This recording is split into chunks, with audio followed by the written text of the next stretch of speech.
valid. Everything you have said, what Adebola have said, they are valid.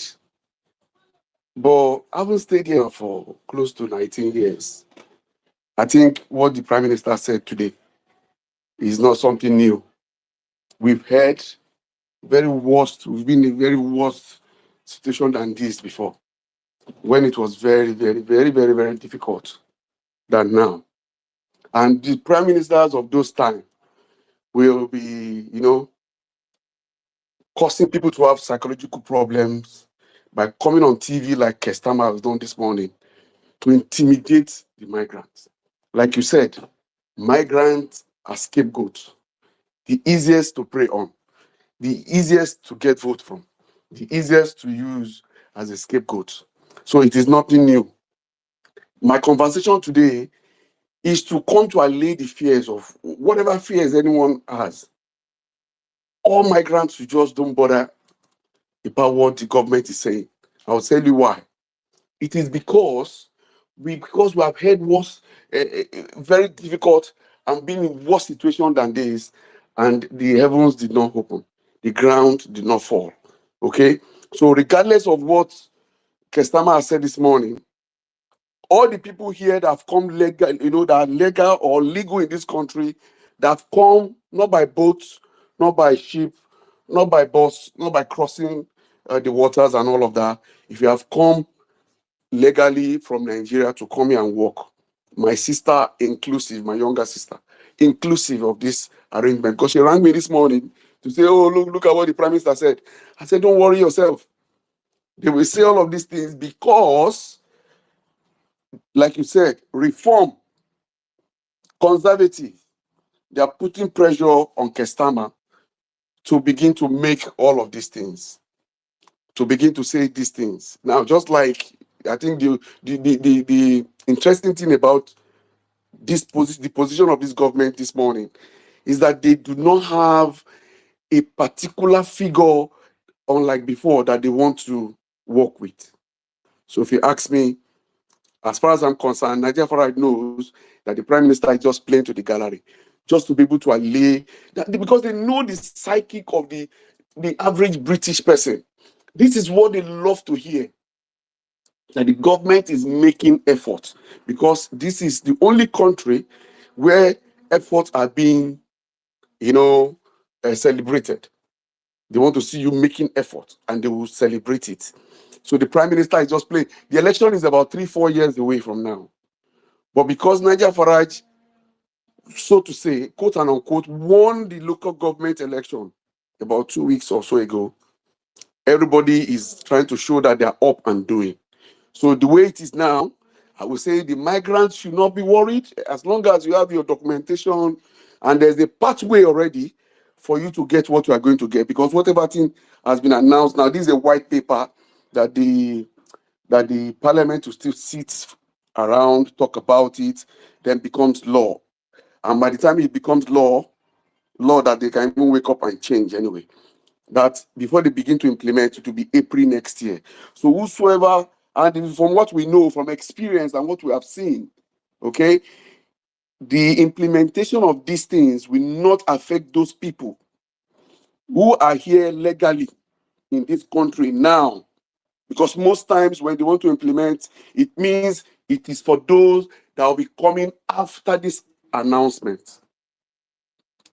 That is the way they normally do it. Now, don't quote me, I don't know if this Prime Minister can wake up tomorrow and say it will affect those people here.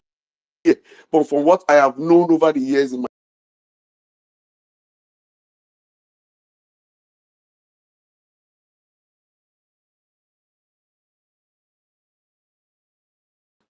but those that will come after, nobody will come. It will be so hard, stringent, and all of that till after the election of 2028, 2029. And it depends on the situation at that time. They might release it again and close it again. It has always been like this.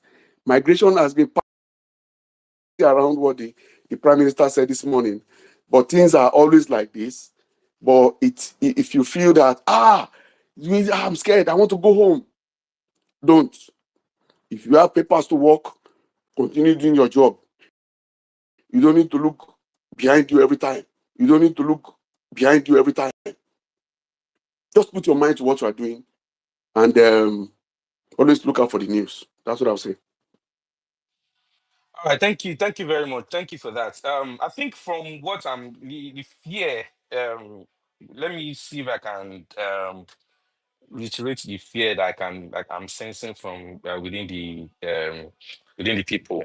One, some people which I've always been against, the people that are raising against time. Some people are so eager to become permanent British citizen that I don't know where they're rushing to. Some people want to come to the UK, and maybe if the race to come and show off on social media and be like, oh, you know how they do it in Canada? You just see somebody will just wake up and say, oh, 3 months in Canada and I'm already a Canadian citizen.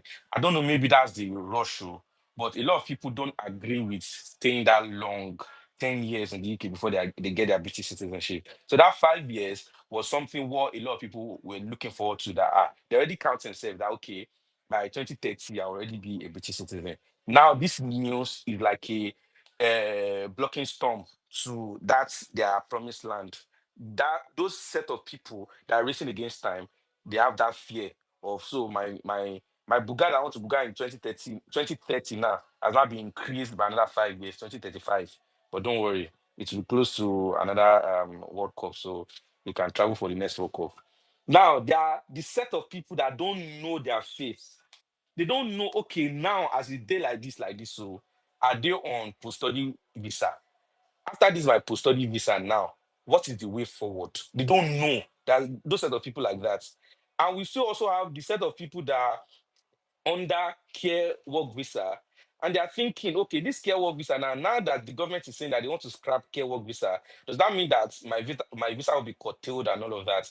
So these fears, they are very, very, very valid, and people just need answers to these fears. But unfortunately, me personally, I'm not going to give any immigration advice. I'm not a qualified immigration advisor.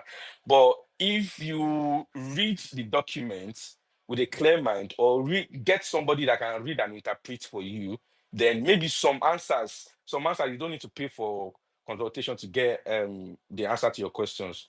But this does not still stop you from paying an immigration lawyer to give you the right advice, because Akin was saying something about your pathway. So this pathway now, some people already have their pathway set up, but these immigration laws keeps changing the pathway. Last year, somebody had their pathway set up, but this new immigration law now might affect the pathway that they set up last year. So now it means that's why it's always good to have plan A, B, and C. Corporate body, you that you're always traveling everywhere, does this affect you in any way? Can you carry us with you? Oh Yesterday on Friday, I saw your post on Friday. You left work and you are going to the airport. Which kind of life be this? Carry me along, I beg. I can't come and kill myself. Honestly, I just wish that people can just relax. Not like I'm not saying that you should lose focus or anything, but we too dey panic. I don't know. See now, we've called emergency space. I think that people need to understand that at the end of the day, there's nothing that you really can do other than you to look for, another option just in case, right? But all this panicking that we are doing, I don't know. So I'm thinking that regarding this issue, I know that the new immigration announcement is causing a lot of panic and confusion, especially that confusion, and this I've noticed when stuff like this arise, you go just see different people, different blog carrying different things. But one thing I want people to know that it's important that we understand the facts clearly before reacting emotionally. They don't kuku talk say me I no get emotions, but I just feel like what the prime minister announced is just part of the broader effort to reduce the net migration, and then the increment, the 10 years thingy that he mentioned. I feel like me, I'm just saying. the way Akin said it the other time, that if you're already in the UK on a valid visa, or working, like you're already on that 5 years zone, I am thinking that it will not be affecting you the way it has been, like the way it normally happens every time. And that's what Akin was saying. I feel like these changes don't automatically revoke your rights, right? Because and this is why I feel like it is very crucial that we stay informed instead of panicking. I feel like now is the time that people need to review their visa status. You need to understand your pathway to settlement, and even speak to a solicitor if you are not even sure. So, but for sectors like care, like social care, where changes are expected, because I think that those are the places that then they shook eyes, like that people are really coming through that pathway heavily. People in that category, I feel like they should start looking for something on the side. Because imagine them just waking up and just saying like all of these things to legal migrants. Because me, what I expect honestly is for the illegal migrants and for students. I don't know why. I don't know. It can't be like say them 8 students for this country, because there's nothing for students again. Because Tosin replied my comment this morning, was saying that they want to, like, they don't even care about students anymore. Because honestly, after spending 15,000, Tosin is laughing. He replied to my comment this morning, because I'm paying 15 to 20K a year, and after you're telling me to go back. Me that I brought that amount of money to come and work on myself. I want to use my skill in your country. Are you not supposed to even encourage me? You are saying I should go back. How? So it made me remember that UK genotype. Students don't marry students again. Shebi una dey talk say they no wan marry students. Now, I even like it now. Students, please see, we go do that UK genotype again. Students don't marry students. COS fit marry COS. Students go for British passport and ILR. Both boy or both girl or anybody, just hold your head like right now. But I just want to tell us that we should not panic. You're already in the system. Eh? You're already in the system. A lot of people are going back home, yes, but people on skilled worker already. You're already on the 5 years path. I do not think that those people already on that 5 years path would be told to make it 10 years. I've not seen that happen, because oftentimes that they change their rules, it's always for new people coming into that path, not existing people. So please, we need to calm down, because my mama don't they call me from Nigeria, say then don't they hear one thing. We too they panic. Please, though. So Thank extended you. residency that is required for settlement, that 5 years to 10 years, I don't know, but I'm not sure it applies to this. Exceptions may apply for maybe, you know, I don't know, but I don't think that it will affect people on that 5 years route already. Thank you, SK. Thank you very much. Thank you. SK, Yeah. there's even this thing that we were talking about. Even though many of them are still in the works, they are not laws yet. But regarding um the the 10 years residency, unless you are contributing to the society or to this thing. So I'm guessing that might be where certain volunteering and all these things will work. No, no, no. I But think I saw it. I saw an update about it. There are some jobs like doctors, nurses, engineers are exempted. I saw something like that. So, like yeah, they said the that, five but they, years, they yeah. said they said people they also mentioned like people that are on the 10-year road can have it reduced by fulfilling certain this thing. Yes, But yes, but it's very yeah, correct what he said. So that's but how I read it also. Because he said, however, exceptions may apply for individuals who can demonstrate significant contributions to the UK economy or society. So even if you are not a, but if you can demonstrate that your contribution is remarkable. I think that there's a way to reduce it. That is going to be on personal basis.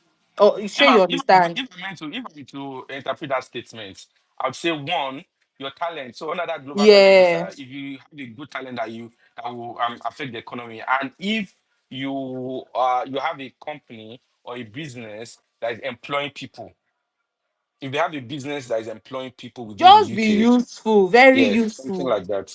There was a time that I asked a question. This conversation has been like maybe 5 or even 7 years ago. That we were having a chat. I was having a chat with a friend, and I said to him that if your visa expire like this now, they can't carry you go court. You can't dey front of judge like this. Judge can't tell you, say, convince me why we should grant your visa and not deport you. What is it that you're going to tell the judge? What is it that you want to give back to the UK economy that will impress the judge so much that the judge will say, you know what, for this thing that you have said, go and this. My guy say, no, me, I just want to collect benefit too. I say, tomorrow, you dey enter Murtala Mohammed. Because if you're in front of the judge and the only thing that is in your head is you don't have plans of how you want to better yourself and better the economy, other than you want to take from the economy, you are not ready. So this is just to tell that if you have that opportunity, like somebody can even be an employer, something that you want to convince, you want to say that will make them say, oh, this guy, you are ready to let's grant it. Is that it's also another thing to look forward to. And lastly, these statistics of there are about 2 million people waiting for their British citizenship. There is God.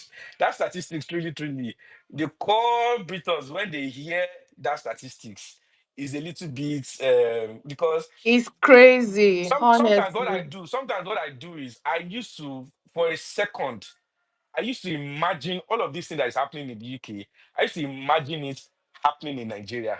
Like just imagine now that this is Nigeria now, UK is Nigeria, and then the Nigerian government is trying to deport people, and then I just sometimes I used to imagine, and I compare it to exactly what's happening on Twitter NG about Nigerian politics and all of that, how certain people will be reacting to it and how the rest will be reacting to it. So it gives me a perspective, like from the lens of an average British citizen.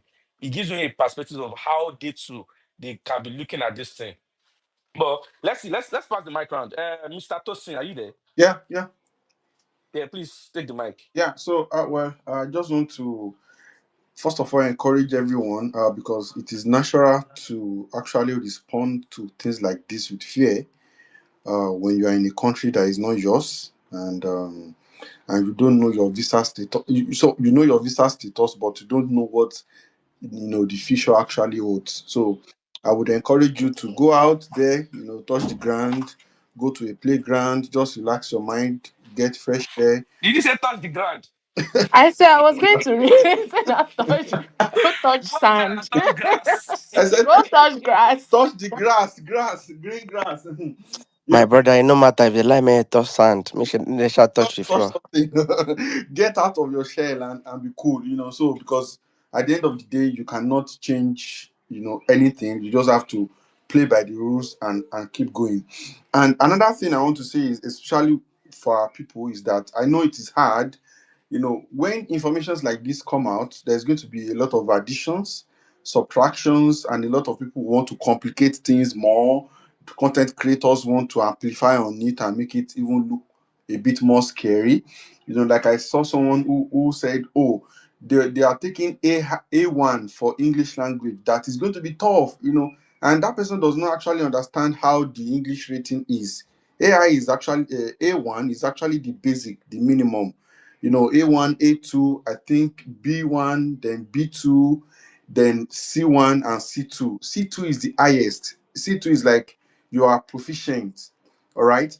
And if you have a university degree, for instance, from Nigeria, all right, you don't actually need to bother about, this English proficiency thing, because with your first degree and your what do we call this thing, transcript, you can apply to UK NARIC, which is now ECCTIX, to actually review, to assess your first degree. So when they assess your first degree, sometimes the minimum they can give you in terms of assessment is C1, and C1 is above is above B2 and B1 in terms of classification.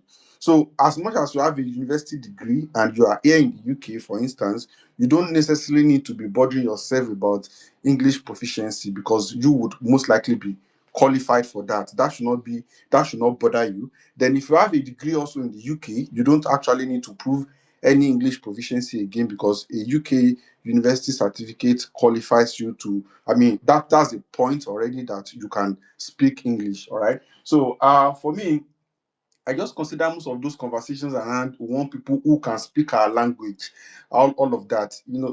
Nigeria as a country, for instance, what has been our official language has been English since years immemorial.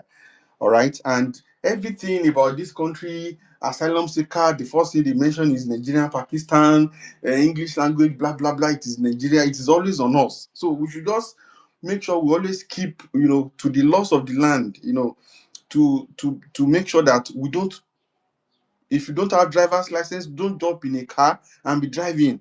There's this international driver's license that people, they will be here and they will be renewing it and renewing it. What does it cost you to take your time, read for the theory test, practice? I did my driver's license, the practical one 3 times before I passed. I did it within a month. As I'm failing, I'm applying again so that I can just get it. So, obey the law of the land. Put if you want, if you are, I mean, if you are in a uh skill program already, do more in your place of work to climb up the ladder. Do more certifications, improve on your skill, make sure that you are inevitable. You are indisposable in that regards. Like for instance, in my place of work now, I study. When I joined them, I went to look at everyone I'm working with. I went to look at their LinkedIn on and see the certifications they have. Most of those who work with me are senior software engineers. So when I notice that some of them have some certifications I don't have, what I do is to quickly apply to go and do those certifications. And so that in the future, when whatever happens in that organization and they say, oh, people should go, they will look at what we all have, what we hold as value before they even ask you to go.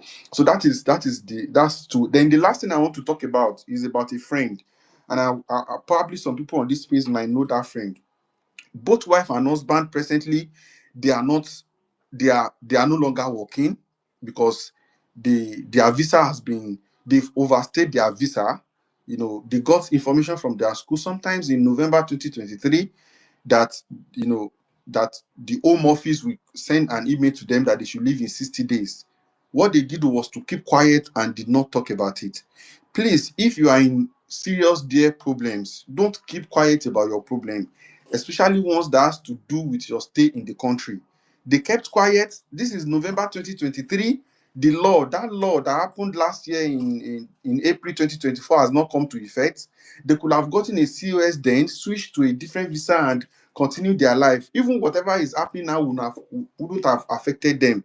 But they kept quiet, husband and wife, they kept quiet, they did not talk to anybody until the 90 days elapsed. Another, they now apply for humanitarian visa, that one was rejected. After the humanitarian visa was rejected, they now applied again for another work visa. They got COS, applied for work visa, and that one also was denied. And now they are on administrative review, and no one knows what will be the outcome of that. So please, if you are under any problem, if you have any challenges, please speak up to people around you physically, those who can call friends around, and do not at any instant in time outstay your visa in the UK, because it makes the problem more complicated for you. You can always go and come back. I know it might be very hard, but the moment you have challenges with your visa, it is expiring, do not outstay your visa. It is easier for you to keep, all this. I don't care about all this ILR of 5 years or 10 years. You were in Nigeria for how many part of your life? Some of us 30, some people 25 before they left. So 10 years will come tomorrow. By the time Tinubu will, I don't know if he's going to win second time now. By the time Tinubu will win for second time, out of that 10 years, about 6 years will have gone. Yeah, so whosoever is, look at Buhari. When did Buhari enter? 2015. And this is 2025 already. That's already 10 years. And I remember when Buhari won the election, I just finished my master's degree in Usuka then. 10 years is already complete. So if I've started counting my own ILR since 10 years ago, but for instance, by now I will just apply for the ILR and I will be cool. So don't put unnecessary pressure on yourself. Continue to add value to yourself wherever you are doing. If it is the care work that you are doing, continue to see how you can grow in that part. Maybe you want to become a nurse. Just it's all about sacrifice. 3, 4, 5 years, you already become a nurse, and your life will continue as is expected. If you are in IT also, get more certifications. There are a lot of certification, Power BI. Don't do what everyone is doing. Yeah, for those who want to come to IT, forget all this data analyst, data this that everyone want to do. Go and look for that area that people are not even talking about. And there are a lot of them. There is power engineer. There's something we even call prompt engineering now, AI engineers, and it doesn't cost a lot of time to actually upgrade yourself to those points. If you are an higher earner, you are earning above, let's say, 70,000 per year, we don't have to be afraid of all these rules that they are talking about. At least they will be paying you. If it is 10 years, you will be collecting salary all those 10 years. Now it's not as if you will be here, you will not be getting anything. So that is just my contribution to the discourse. I am not an immigration lawyer, so I don't know the immigration. Omolomo. Yeah. Okay, I just wanted to, in fact, it was part of the things I wanted to add. So everybody, in case you be coming here to speak, so let's be careful of um speaking authoritatively, because as far as we know, it's still a white paper. It's not even a law yet. And if you're going to be dissecting or interpreting, you need to ensure that you know exactly what it means. On the side of the law, so that you are not seen as misleading the public. So whatever it is that we say or anything that we see here, number one is mostly to alleviate fears, so that just relax, because the truth is, we none of us can do anything to change whatever law that is going to be passed. No matter who you are, we can't change it. So we just need to find a way to find a balance, just so that we are not let's not die before the death comes. You understand what I mean? And then another thing that I wanted to say is, for people that they say, dependents now will now do we might now be doing IELTS and everything. And I'm just thinking, imagine Alaji, we don't finish school since 1970. You can't tell Alaji, me Alaji go do IELTS. like, imagine a man that has been a trader all his life. He not even said anything. Go school. He just brought his wife and children to the UK just for them to have better this thing. And Alaji is also trying to get the British passport, so he's a dependent on his wife's visa. And now you want Alaji to go and do IELTS? My Jesus, as in, the funny part there. Many people that are schooling in this UK, many of them, they are schooling not because they want to school, but because they are the ones that their brain can still catch what they are Exactly. teaching in school. God bless They you. are Yeah. the dependent. I've just said, you know what, you do it, because if I do it, I will definitely fail. There are some people right now, they can't even write zero with the bottom of a bottle.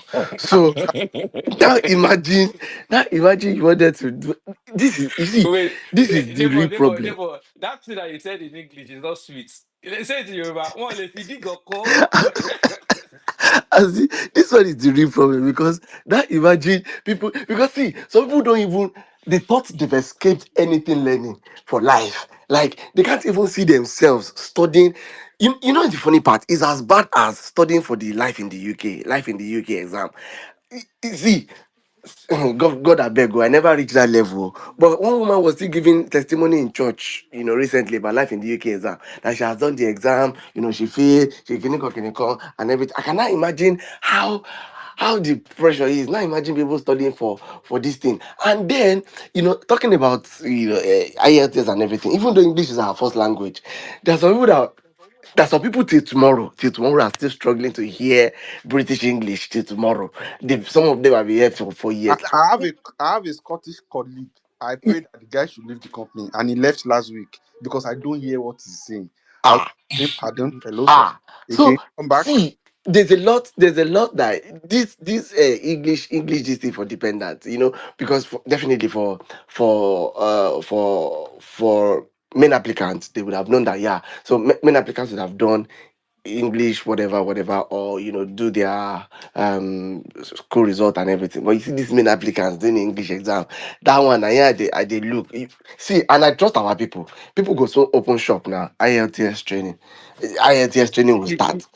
I'm about to say that. I'm about to say that. People will say, oh, See, even You the don't, wait, Seth, you even don't, you don't the actually need IATS, like I said again. yeah, I know, I know what you You know, mean. yeah, ECTS, they can could do the be, ECTS, yeah, it whatever, could be whatever. an option for people. Yeah, And but we need to actually educate our people on it so that they don't start wasting money on what. don't worry, we will get there, bro. We are still catching cruise. Serious time will come. We'll get there. We are still catching cruise for now. Like I My said, own is Adipola, my own is, I will say it in Yoruba.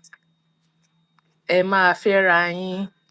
ah, see, the funny part here. I This don't thing that want you to talk said, am for this thing that English. you said with Emma Ferrari, people will also use this thing to chop my people. friend and him be marrying each No, other. Ẹ máa SK, fẹ́ra yín SK. o. People will also use this thing to chop people, and it's just sad because Shop somebody that is already on people, four shop years. people as That is, how can you expatiate? Shop people. Which one be chop? Which of yeah, them? Wait, what how do you know that that other person does not want to chop them? so somebody that Chop each other. The chop and the choppy. Choppy, choppily. the interesting part. Somebody that's been doing eye to one person, maybe a guy to a girl, or a lady to a guy, or whatever, whatever. That's been giving eye to one person, and the But person has not. that one don't do And the since, person sha. has not That looked one at, don't do at the person since. has not looked at the person's side and suddenly realizes that the person is already on 4 years and waiting for 1 year to convert to ILR and the new law does not apply, and suddenly affections grow because affections sometimes grow with needs, with current needs. Affection cannot write itself So out. affection grows with current needs, and then the other person now knows that, oh, you are coming to me because you know that I'm on the way to this thing, and the person will now chop chop chop chop chop chop, and at the end of the day the person now say, I'm sorry, this is not our way. I went to see my pastor. My pastor said I should not marry somebody from Somebody Kidika. shouts Kidika. power. See, people will use it to chop themselves, and I'm just looking in advance. Another thing that even looking is some people will also start open shop on how to reduce your 10 years to 7 years. How Hmm. the things to do, how to teach you how to add to this thing. People will just open different shop, and at the end of the day, see, God will just help everybody. But yeah, let's pass the mic on. SK, who is next, Abek? So, yeah, Mr. Tosin said some things that are very, very, very, very valid.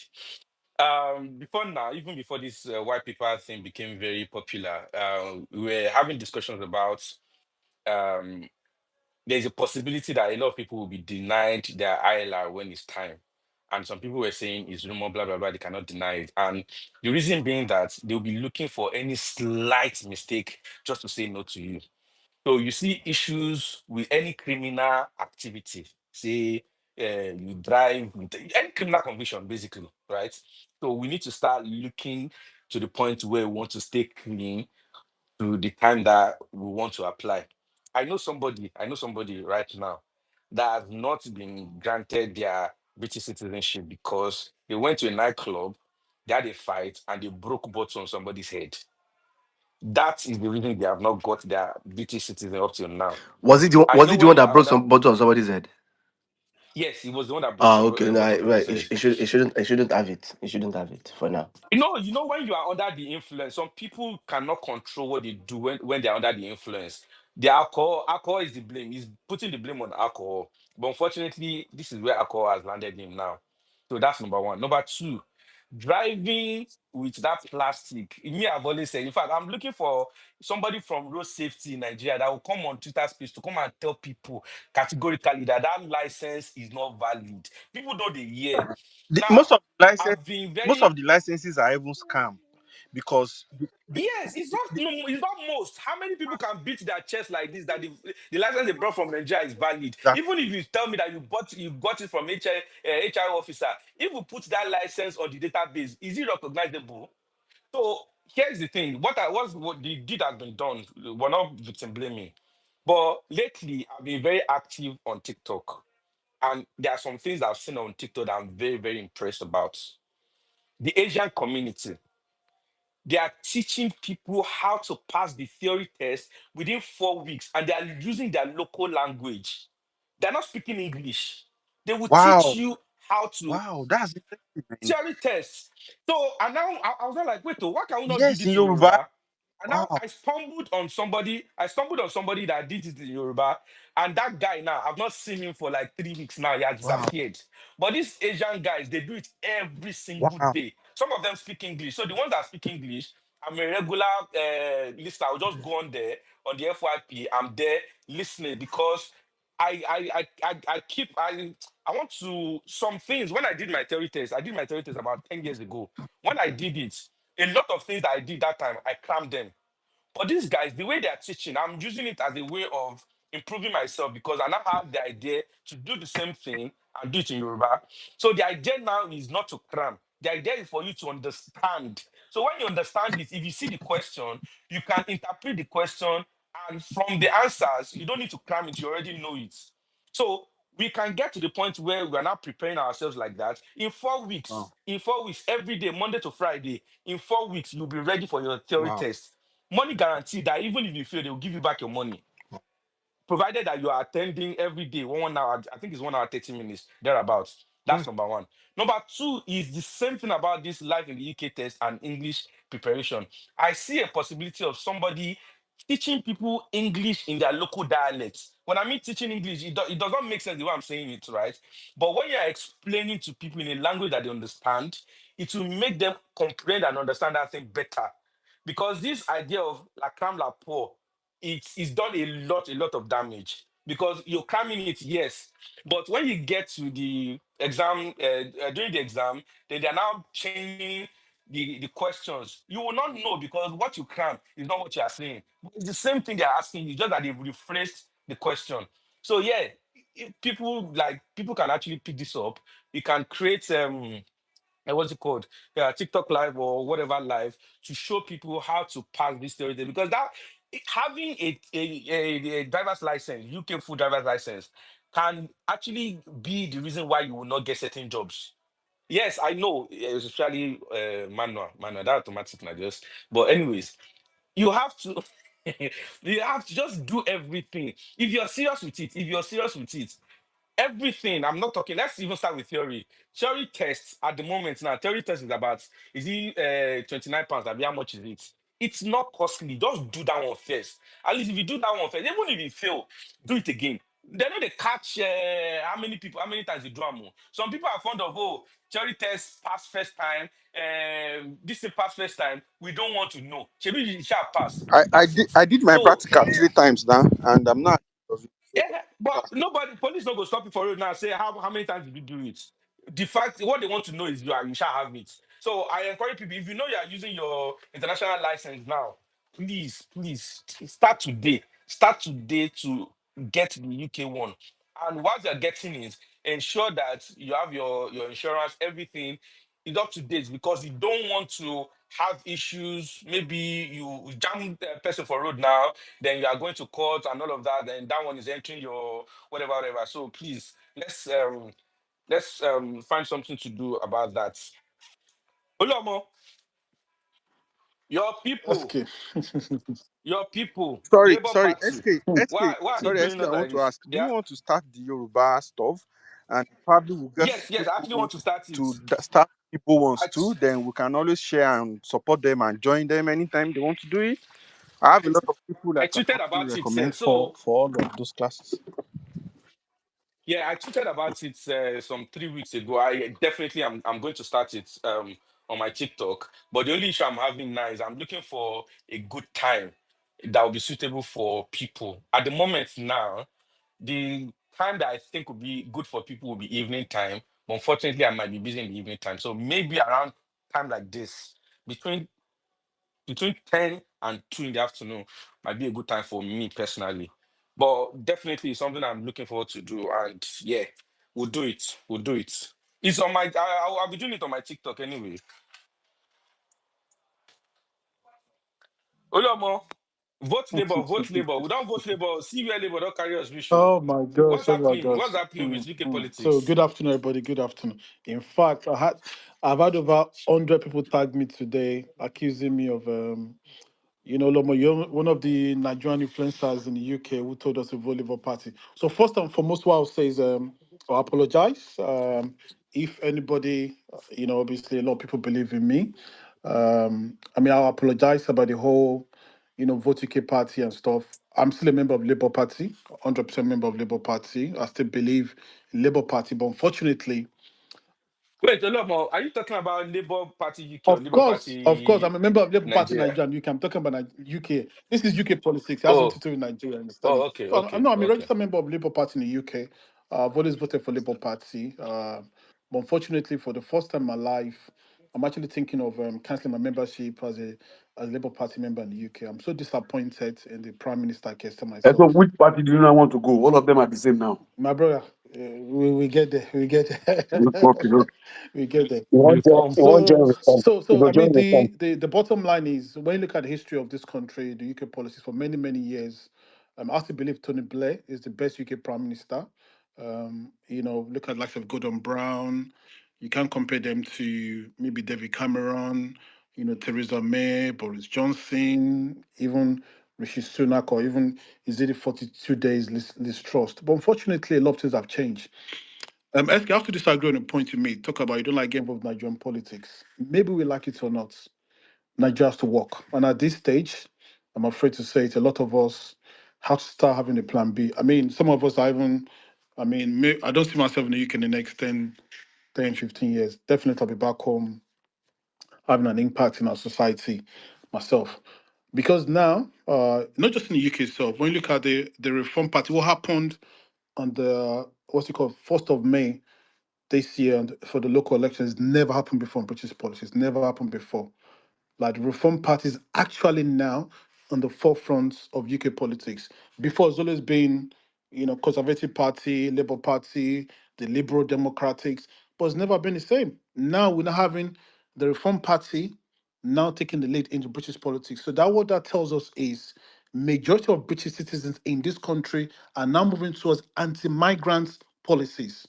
British nationalists, if I don't know, I'm sure a lot of people have never heard of them before, like of Tommy Robinson, are now getting more involved in British politics. And guess what? They're having a lot of new members register with them in the British politics. Even look at France, Le Pen in France.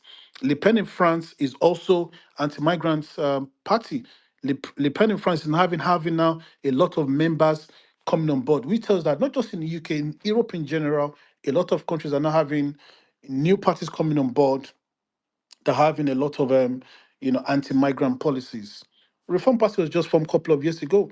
Nigel Farage has been it's always been a nuisance. In fact, it's been like a joke in the British politics. But I'm afraid if we have an election today, a general election today, it's likely that Nigel Farage will be the new UK Prime Minister. The way things are going at present, it makes me sad. It breaks my heart, to see the British citizens itself going towards this direction.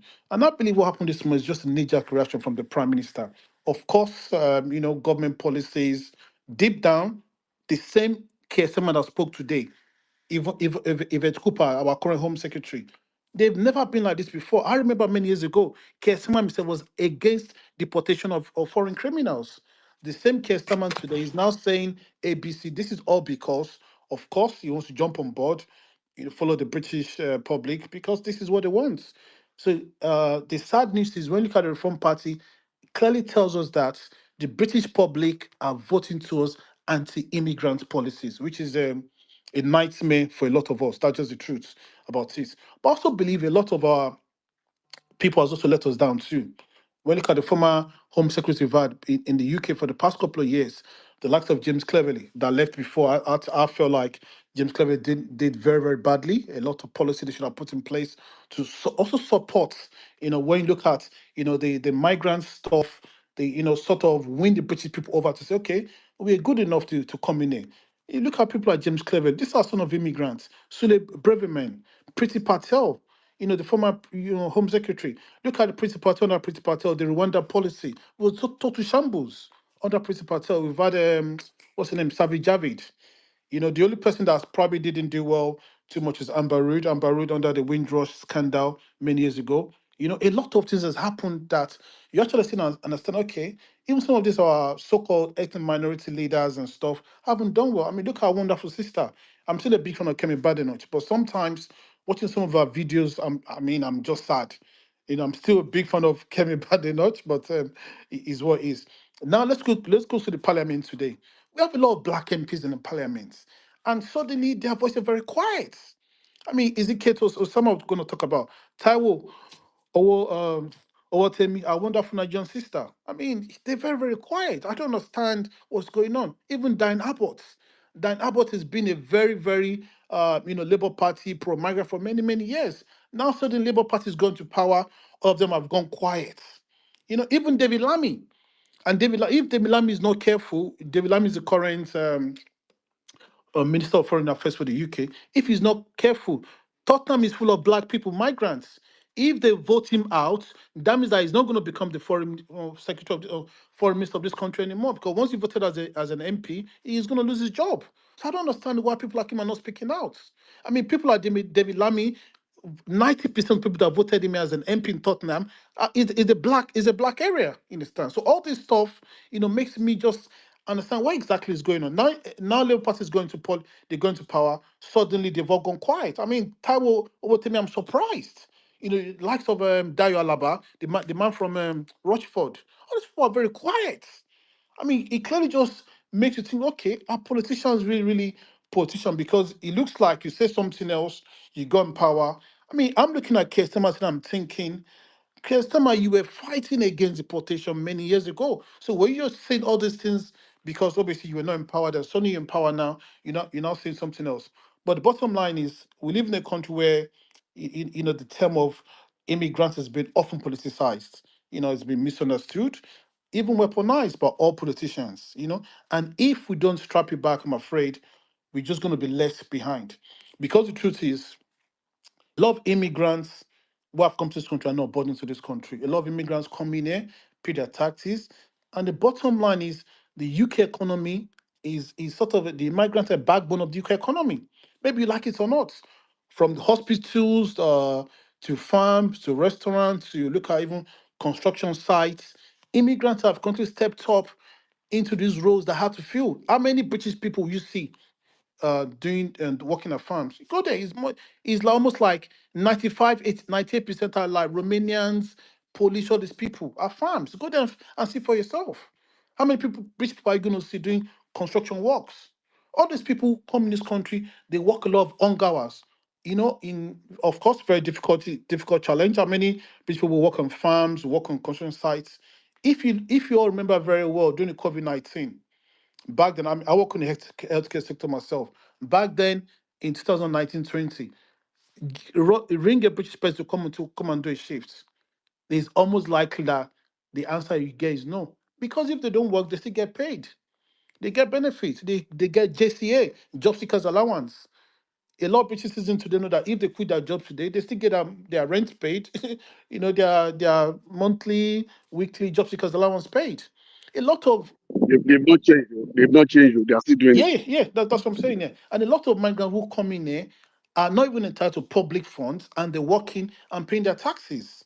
When you look at even the research recent that was done by the what's it called, the Office of the Budget Responsibility in the UK, they said it, especially people from the EU and the Commonwealth countries, which is like the Romanians and stuff. All these people, they pay more taxes, and they've even contribute more into taxes than they receive in public services. How many immigrants are entitled to rent? If you quit your job today as an immigrant, you're your own. As a British citizen, people, and so when they quit their job today, they get their rent paid. I have British Nigerians that they haven't worked for 4 or 5 months. They still travel on holidays because their rent is being paid. They have no headache. They just, oh Lord, when I find a job, I find a job. I can't keep myself. Their house is there. Their rent is being paid. I did a tweet couple of years ago about people paying £400 for 3 bedroom houses in London. Some people are surprised. It's not possible. I'm like, oh, son, this one. People on housing, gone Peabody and stuff. There's a lot of people like that in this time. So you can't compare yourself to someone, who's an immigrant. At the end of the day, a lot of immigrants come in, they're not even getting entitled to public funds. So what exactly is the problem? And it makes me say when I see these politicians, anything they've turned, immigrants to just like your doorstep mat. When we want them, we take them. When we don't need them, we kick them out. And listen, but the hard truth is, We also need to look bad on board when you go back to our country. You understand? A lot of people have come to this country today because Nigeria hasn't worked. That's just simple. There's millionaires who have jackpot to the UK. Not like Nigeria wasn't working for them, but look at the insecurity, the bad roads, the lack of 24/7 electricity, and people just wanted an enable environment. And it's time we all wake up, as even Nigerians in diaspora, that listen, enough is enough. We have to get things right. You understand? I'm part of a group of Nigerians in diaspora who are pushing for, diaspora vote 2027. It's likely it's going to happen.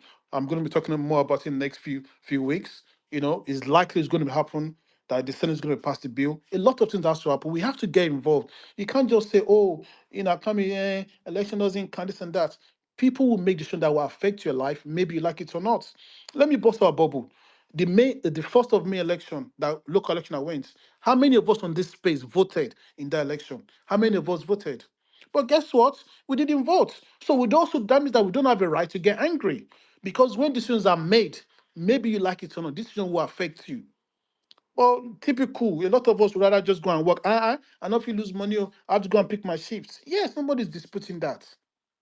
Let's go on, but we need to also understand that elections matters, even in this country. If you're going to be part of this country, unless you don't see yourself in the future in this country, then don't be bothered to vote. But if you're going to be part of this country, you have to vote when it matters, because maybe you like it or not, these policies come in place and they will affect your life. If the Reform Party wins an election today, the Reform Party, if they win general election today, I'm afraid 70% of us will pack our bags and leave this country, because the policy they're going to make, Reform Party is very anti-migrants. That's just what it is. They're not even looking to even give immigrant British citizens. They've said it. If they come into power, and guess what? The British public are moving towards the Reform Party. Go and look Far at right. the far right. Go and look at the statistics that happened on the 1st of May. It's never happened. Now, if you have an election today, general election today, is likely to be between Labour Party and Reform Party. I've never seen in my life before. Before, in the past, it's always been the red seat, the blue seat, which is a conservative, what's it called, Labour Party, or maybe in the worst case scenario, Lib Democrat. I think we've only had it once in the UK history, when David Cameron, Conservative Party, was the leader he became the Prime Minister, and then we had, I can't remember his name again, became the Deputy PM then of the Lib Dems. So that tells us that the disturbing pattern now is the British public are heading towards an anti-immigration policies, and the heading towards the far right, which for me is very, very disturbing. And I'm afraid a lot of us have to be very careful too, because it's likely to be having more racial attacks in the next few coming weeks, which I'm sad to say this. Except people that live, maybe not in London, people that live in like outskirts where it's very rare to see black people and stuff. You understand? This things happen. It sort of emboldens them, empowers them to say, no, where's our country, get out and stuff. Just today, somebody messaged me talking about she works at a call center. She was on a call, and one of the people who she was on the phone said that, when are you gonna speak English? Where did you come from? Go back. Just today. And listen, we have to get it, because stuff like that will happen in the next coming weeks. Because maybe you like it or not, the politician has also enabling them. And it's about time we, the immigrants, start blowing our trumpets. I don't think we're doing that enough. I honestly don't think we're doing that enough. Start blowing our trumpet. Listen, we haven't come here to be a nuisance. A lot of us have come here. We applaud to the British economy.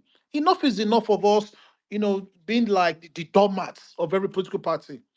And as much as even I support Labour Party, for the first time myself, I'm even tired of it, because it looks like once they get into power, is a different story entirely. From the Conservative Party to the Lib Dems to the Labour Party, they're all the same. I mean, I'm not saying the government can have some policies on immigration, but I mean, some of these policies lately is just, I mean, it's just crazy. And it's also unfair, because all we get is criticism every day that the immigrants are this and that. It's clearly not good enough. Look at the trends in the NHS today. Over 15% of NHS staffs are foreigners, including thousands of nurses, doctor, carers, cleaners. Go and see for yourself. There's no NHS hospital in the UK that you not see an immigrant working in there. Back in the days, you never even see a black person in Devon, Cornwall, Exeter. places like Plymouth and stuff. Go there now. You see a black person every day. So that tells you that the strength of the NHS is because of the immigrants have come in there and made life a lot better for a lot of us. And without them, the healthcare system won't be where it is today. Probably even collapsed. And that's the truth. Not just that as well. And I think something that it makes me angry sometimes, like unless the politicians are just being not being honest with themselves, even the UK population is aging. The UK is only 16 million people. From Scotland to Wales to Northern Ireland to England itself is only 68 million people. I think we have about 76 cities in total. The UK population is aging. So that clearly tells us that puts a lot of pressure on the pension system, the healthcare system, and even the social services itself, which means a lot of immigrants who have just come to this country are probably, I would say statistically, a lot of them is maybe under 40. Yes, you have a few that are over 40, but most immigrants who've just come to this country are under 40 years old. So that means that at the end of the when you look at the labor stuff itself, the aging population probably scales and needs to understand that, listen, the aging UK is aging, that we need a lot of new people coming in to come and support the system itself. Not just even that. Look at the education sector itself. International students spent over 25 billion pounds annually to the UK economy since a couple of years ago. I mean, look, what about that itself? You're not going to get that in the system itself without these international students. International students are coming in from all over the world: Nigeria, Japan, South Africa, Ghana, India, Pakistan, China. They bring about 25 billion pounds annually to the British economy. So I don't understand, when I sit down and see, the rhetorics every day against immigrant this, immigrant that. But the bottom line is a lot of us have to wake up, and I honestly feel like we're not doing enough. We have. I mean, one of the things for me, one of the visions for me when I created NIK community in 2022 is to have a place for immigrants, especially Nigerian immigrants, who come together and speak with one voice. One of the things I would love to see, because sometimes it's just talk, talk, talk. Let's be more proactive. Sometimes I also love to see, let's have a petition, for example. We can have a petition that we have maybe over 10,000 migrants to sign it. When we send our petition itself, a couple of us can take to number 10 down the street and we put our stand, not just signing the petition itself. A lot of you can also reach out to your local MPs as well and express yourself.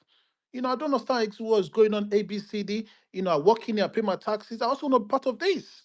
You cannot be saying people should come in there, they pay your taxes and start then 10 years down the line, they still don't have a sense of belonging in this country. And lastly, a lot of us have to get involved in British politics, maybe you like it or not unless you don't see yourself having a future in this country. I mean, immigrants are always contributing to the UK in so many different ways, building businesses. A lot of entrepreneurs we have in African, in the not just African communities, even Asian communities itself. Look at the post office today. Look at the franchises. Look at the post office. It's almost like you see an Asian person in each post office in this country. Look at the students in NHS. A lot of them are paying their taxes, raising families, and doing a lot. Because if you are good enough to build this country, then you're good enough to also help to lead it. I mean, I've said it so many times. When you look at London, for example, Sadiq Khan is the mayor of London now. The next mayor of London should be a Nigerian. He's not just saying it. We have the numbers, we have what it takes. Let's get things right. Let's also put ourselves under one platform to say, listen, we are good enough for this thing. Sadiq Khan is the president of Asian. The Asians came together to support him to become the mayor of London. Why can't we have a Nigerian mayor in London? Look at the city of London. When you look at the foreigners in London, Nigeria's like I think we're the second after India. So why can't also have a mayor of London? One of us is clearly good enough to be the mayor of London. So all these things we need to understand. And now what we need to do as a committee as well, we need more councillors. We need more MPs. We need more local leaders who understand the reality of migration, probably like sort of diaspora struggles, people who understand racism, the language barriers. I think Eske was talking about the TikTok stuff. I might disagree a little bit on this, but is an idea. Maybe the language barriers, and of course, rebuilding life from scratch. Because it's also not easy when you pack your bags from a foreign country to come over to start again. It's also not easy at all. So we need more local people who can join. One of the best things for me that happened to me in this country has to be when we elected Ndukwe Noha in Derby to be the first African council in Derby. For the first time in our history in Derby, it's never happened before. Derby City Council on October 1st, 2023 last year, they put the Nigerian flag for 3 days From the 1st of October to the 3rd of October, we put the Nigerian flag at Derby City Council for the first 3 days in the history of Derby. Why? Because one of us was now in the council. And that's the difference there. So we need people who can, better to advocate for fairer immigration policies, inclusive of education, and of course, people coming together to build communities that can work, that we can have one voice together. And every day, when you look at representation, isn't just symbolic itself. It changes the way things are done. If you have a member, what's it called, for example, the cabinet of customers. So that's why I'm surprised someone like David Lammy. I mean, who's the minister of foreign affairs? So why can't David Lammy speak out for immigrants? I mean, 90% of people who voted David Lammy in as an MP in Tottenham are black. So I don't understand the mindset of it. Maybe because it's all politics, and for him, he just have to keep quiet. But we can't take this anymore. Enough is enough. So the changes has to bring from all of us, because at the end of the day, the UK is very diverse. We're a very multicultural society. And the parliament should also be. I believe we have a few black MPs, but I don't think we have enough. From likes of Taiwo Omotemi, the likes of Clive Lewis and stuff, I don't think it's enough. I think we need more black MPs to also speak for all of us. At the end of the day, it's time for immigrants not just to take the seats at the table, but for us to also run the table. And I believe enough is enough. We're not blowing off our trumpets. We're doing more than enough. I want to get things right. I the mic for nice. Oh boy. Ah, Oluomo, no be small something. Oluomo don't carry us go where we don't understand. Um, so, I, everybody, just in case you're just joining, it's still supposed. I mean, we're trying to make it a cool space so that we're not too serious. And yeah, I see a lot of people that are requesting for the mic.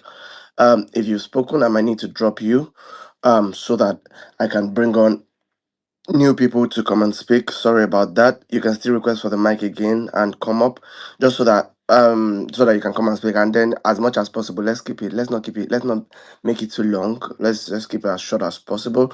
So just in case I remove you, please, it's nothing personal. It's just to bring new people up, to come and speak. But guys, once again, if there's nothing at all that if there's nothing at all that I need to um I need to say, is so that we can is to say that everybody relax, just relax. I think I've spoken before. Akin, you want to speak again, because I'm trying to bring on new people. So if you've spoken before, I just need Akin, did you speak before? Akin, are you there? Okay. Anyways, so I'll be shuffling out this thing. Anyway, so guys, just relax. Don't let anything trouble you. Don't let anything stress you.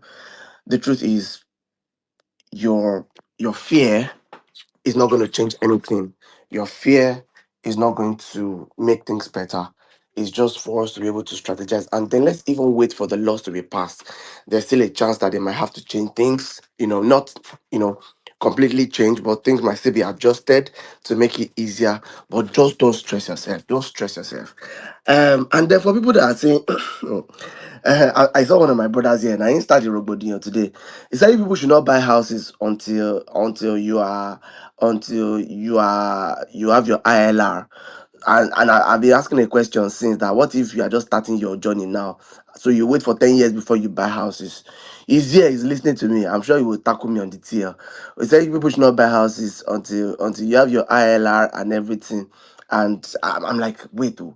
So if somebody is just starting the journey now wait for another 10 years before you buy house, even when you have the money ready and everything. And for that 10 years, you are paying rent. When that 10 years, that money could have gone, towards your equity and everything. I understand the uncertainty of the country and all, but I don't know. Like, it's just, and whenever all these things are changing, it just makes things, Must you buy house? Must you buy somebody house? should help me find that. Rich people's problem. Somebody should help me find that. Must you That buy guy's, house? that guy's, picture. That meme, Yeah, that Abi. that guy's picture. I just put it on there. Say was you buy house, but like it's just funny how a lot of things. You know the interesting part. Some people have not even started making babies because of the uncertainty of the country. Why you won't carry us enter like Now this why I now? never make Baby care. babies? Fade, I am on that particular one. Fade, even I am waiting. get boyfriend first.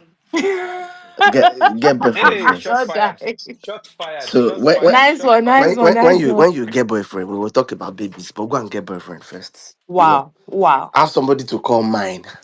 Mine, stop, go and get boyfriend first. Anyways, Oh my and God. by the time you want to get boyfriend, Single people will never know peace. You always on their neck. Go and my get bro, one. Abi. my brother, Wicked husband. my brother. Even Bible man shall not be alone. A woman shall not be alone and everything.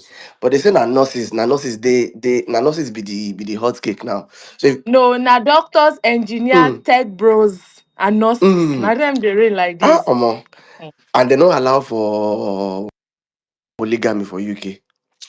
If they Ah. allow, some doctors go down help the life of like 3 4 sisters or 3 4 brothers and just marry them, keep, you know. Everybody go just they marry themselves like I this. tell you, I tell you. So if you're a nurse, just know that, nurse is, your profession in the UK now is like a genotype. Most usually if you're on the immigration pathway, your profession is like genotype. If you are AA, you shouldn't be begging somebody to take them because normally you are special. In the UK, as an immigrant, you're on the journey. You're a nurse, you're a doctor, you're an engineer, or you're a tech bro with special skills and everything. Normally, you be hot cake. And normally, you shouldn't have to talk to a lady twice. As a lady, even if a guy talks to you, you first look him up and down because you're hot cake. Anyways, Prince Favor, what's up? Are you there, Prince Favor? Okay, so if I'm calling and people are not talking, I might just have to drop them and then get other people on. Baron, but you can request for the mic again, but I'll just be dropping you. You can request for the mic again and come up. Akin, I was asking you before. Akin, can you hear me?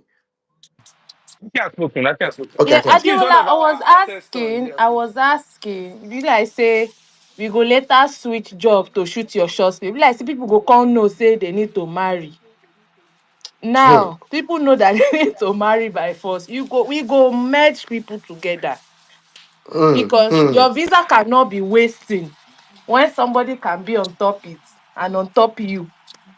Hmm. Hey, God. Hey, Please, I'm just trying to hey. to to make So it your known so visa. Yeah, that everybody we some are of too us are at work. serious. Oh.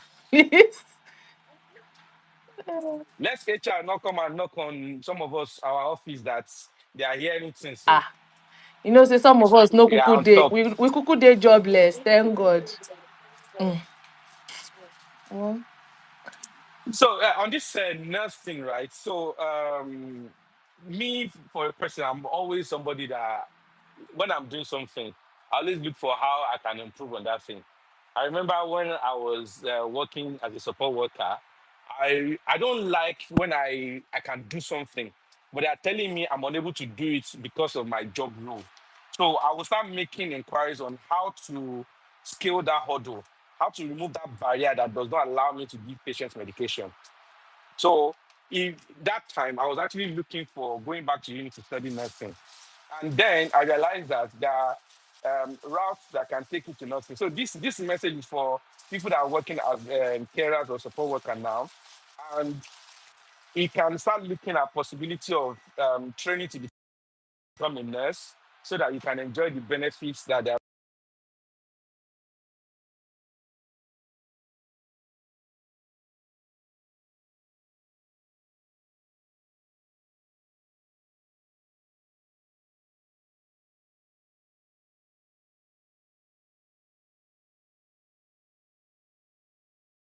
Or something like that, that you'll be working where you're working, they will sponsor you to go to uni. So you do your training within 3 years, and after 3 years, you will sign a contract that you're going to work with them for another 2 3 years. So that way, you're not spending your money to go to uni, but you're keeping your job and you're also going to uni. These are routes that we can also look into for people that are already into nursing because whether you like it or not, it's getting to the point where you definitely have to um, upskill, like do your career progression. So whether you want to remain in healthcare, if you want to remain in healthcare, I've talked about the nursing one. There are other ones like um, the management training courses in health and social care and all of that. So if you're not doing that, you want to go back to your career, something you studied in uni. So maybe you studied something engineering engineer. You want to go back to your skill. Whatever it's gonna take, this is the time now to start thinking about it. If you have not been thinking about it, it's not always good to just remain as a carer for 20 years or remain in one spot for 20 years. In those 20 years, what are the things that you can say that while I was in uni, while I was a carer, these are the things that I was able to do to improve myself. I've said this before. When I used to work in support work, majority of us, as at now, all of us I know that were working together at that time, all of us now, no, let me say all of them, not me, I'm not part of them. All of them now, the latest of them now just graduated last year. All of them went back to study nursing because it got to a point they've been working in a mental hospital for like 5 years. They know almost everything, apart from the fact they're not legally allowed to administer medication. And for that reason, they took it upon themselves to go back to uni, study nursing, and now they are registered nurses. Yes, obviously you have to pay the price. Like when you are going for, you can't pick shifts because you have to go for placement and all of that. And but it's definitely worth it. You want to look back and say, well, the last 20 years or the last 10 years that I've been working in this industry, this is my career progression. This is what I've done positively for myself. If you are somebody that has been on that path before now, when this news came in now, it's just gonna be an added advantage for us. So it's always good to look at the positive side of things and how we can improve on it. Now, again, let me go back to my question again. A lot of people have been saying that we should build our country. If our country is good, will not be talking about UK and all of that, which is fair So point. somebody has called us But my cowards. Somebody challenge, has even called us cowards. yeah, my challenge is the person. Good luck to the person. Um, My question is that the way Reform Party is putting fire under both conservative and and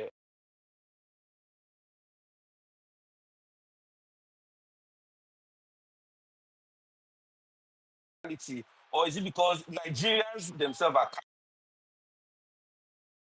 cowards? That's my question. Why can we not have somebody to come and put fire under APC and PDP? The way reform is putting fire.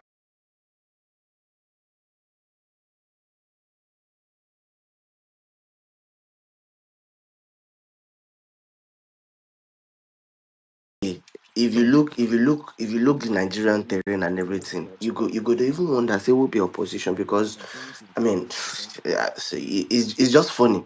And if you look at it, Let's say opposition is the Labour yeah, Party now. So why can Labour Party not put fire they, under they, are- they are PDP and fighting APC? internal fights. They are fighting internal fights. So the Labour Party has had like they've changed chairmanship like 4 times within the past 1 year. So even though my candidate is Peter Obi, I am grossly disappointed in the party and everything. So it's just funny. And if you look at it, everything these people are fighting for, they are fighting for the interest of the British people, fighting for the Yeah. interest of their people. And somehow, even though we understand that politics and agenda they are similar, now often anybody can run any agenda. So they are fighting.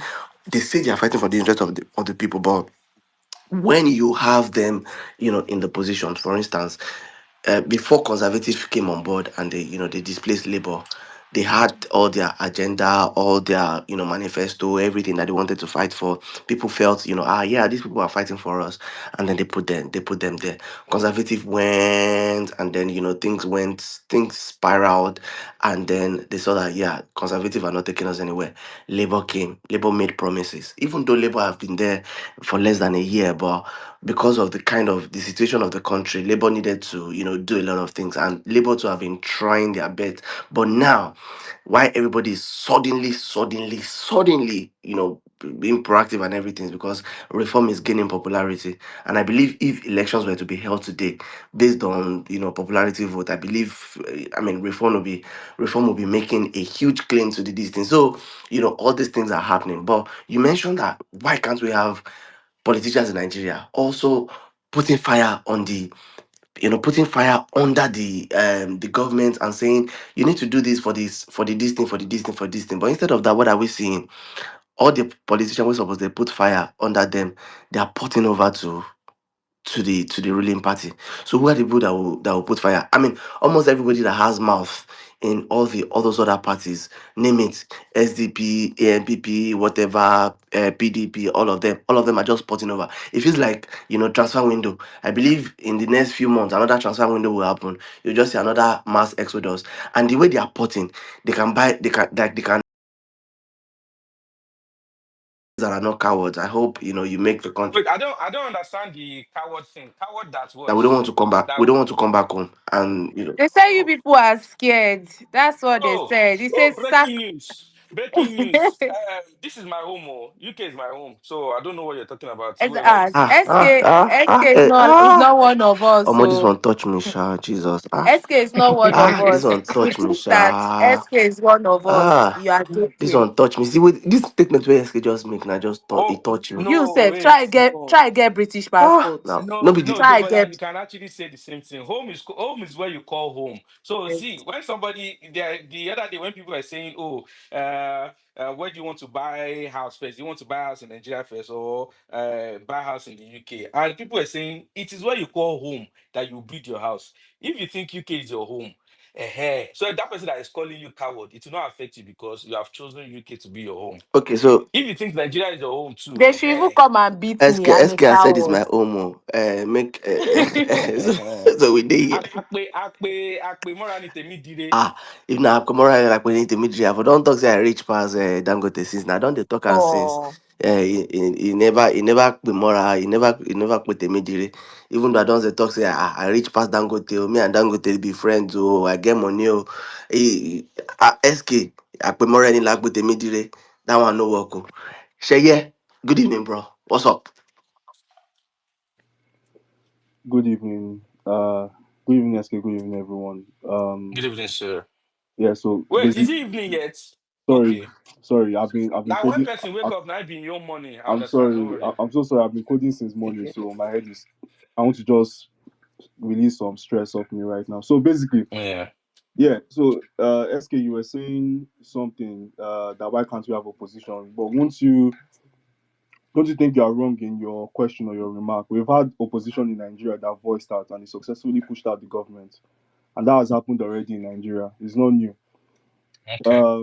Everybody's talking about politicians are putting from one party to the other. Here in the UK, politicians are putting from the Conservative Party to Reform. In fact, I believe the new MP that won the by-election, Rupert and Co, wherever council that is in the UK, she ported from the Conservative to the Reform Party, and she won the election. So would you not still argue that it's just the same thing? It's just that there's proper English language and there's pidgin language, pidgin English language at the other spectrum in Africa.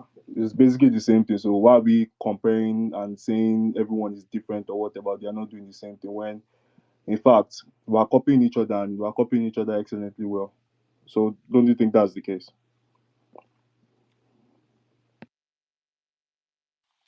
My brother, my brother, Politics you is the don't same contact everywhere. us. Oh.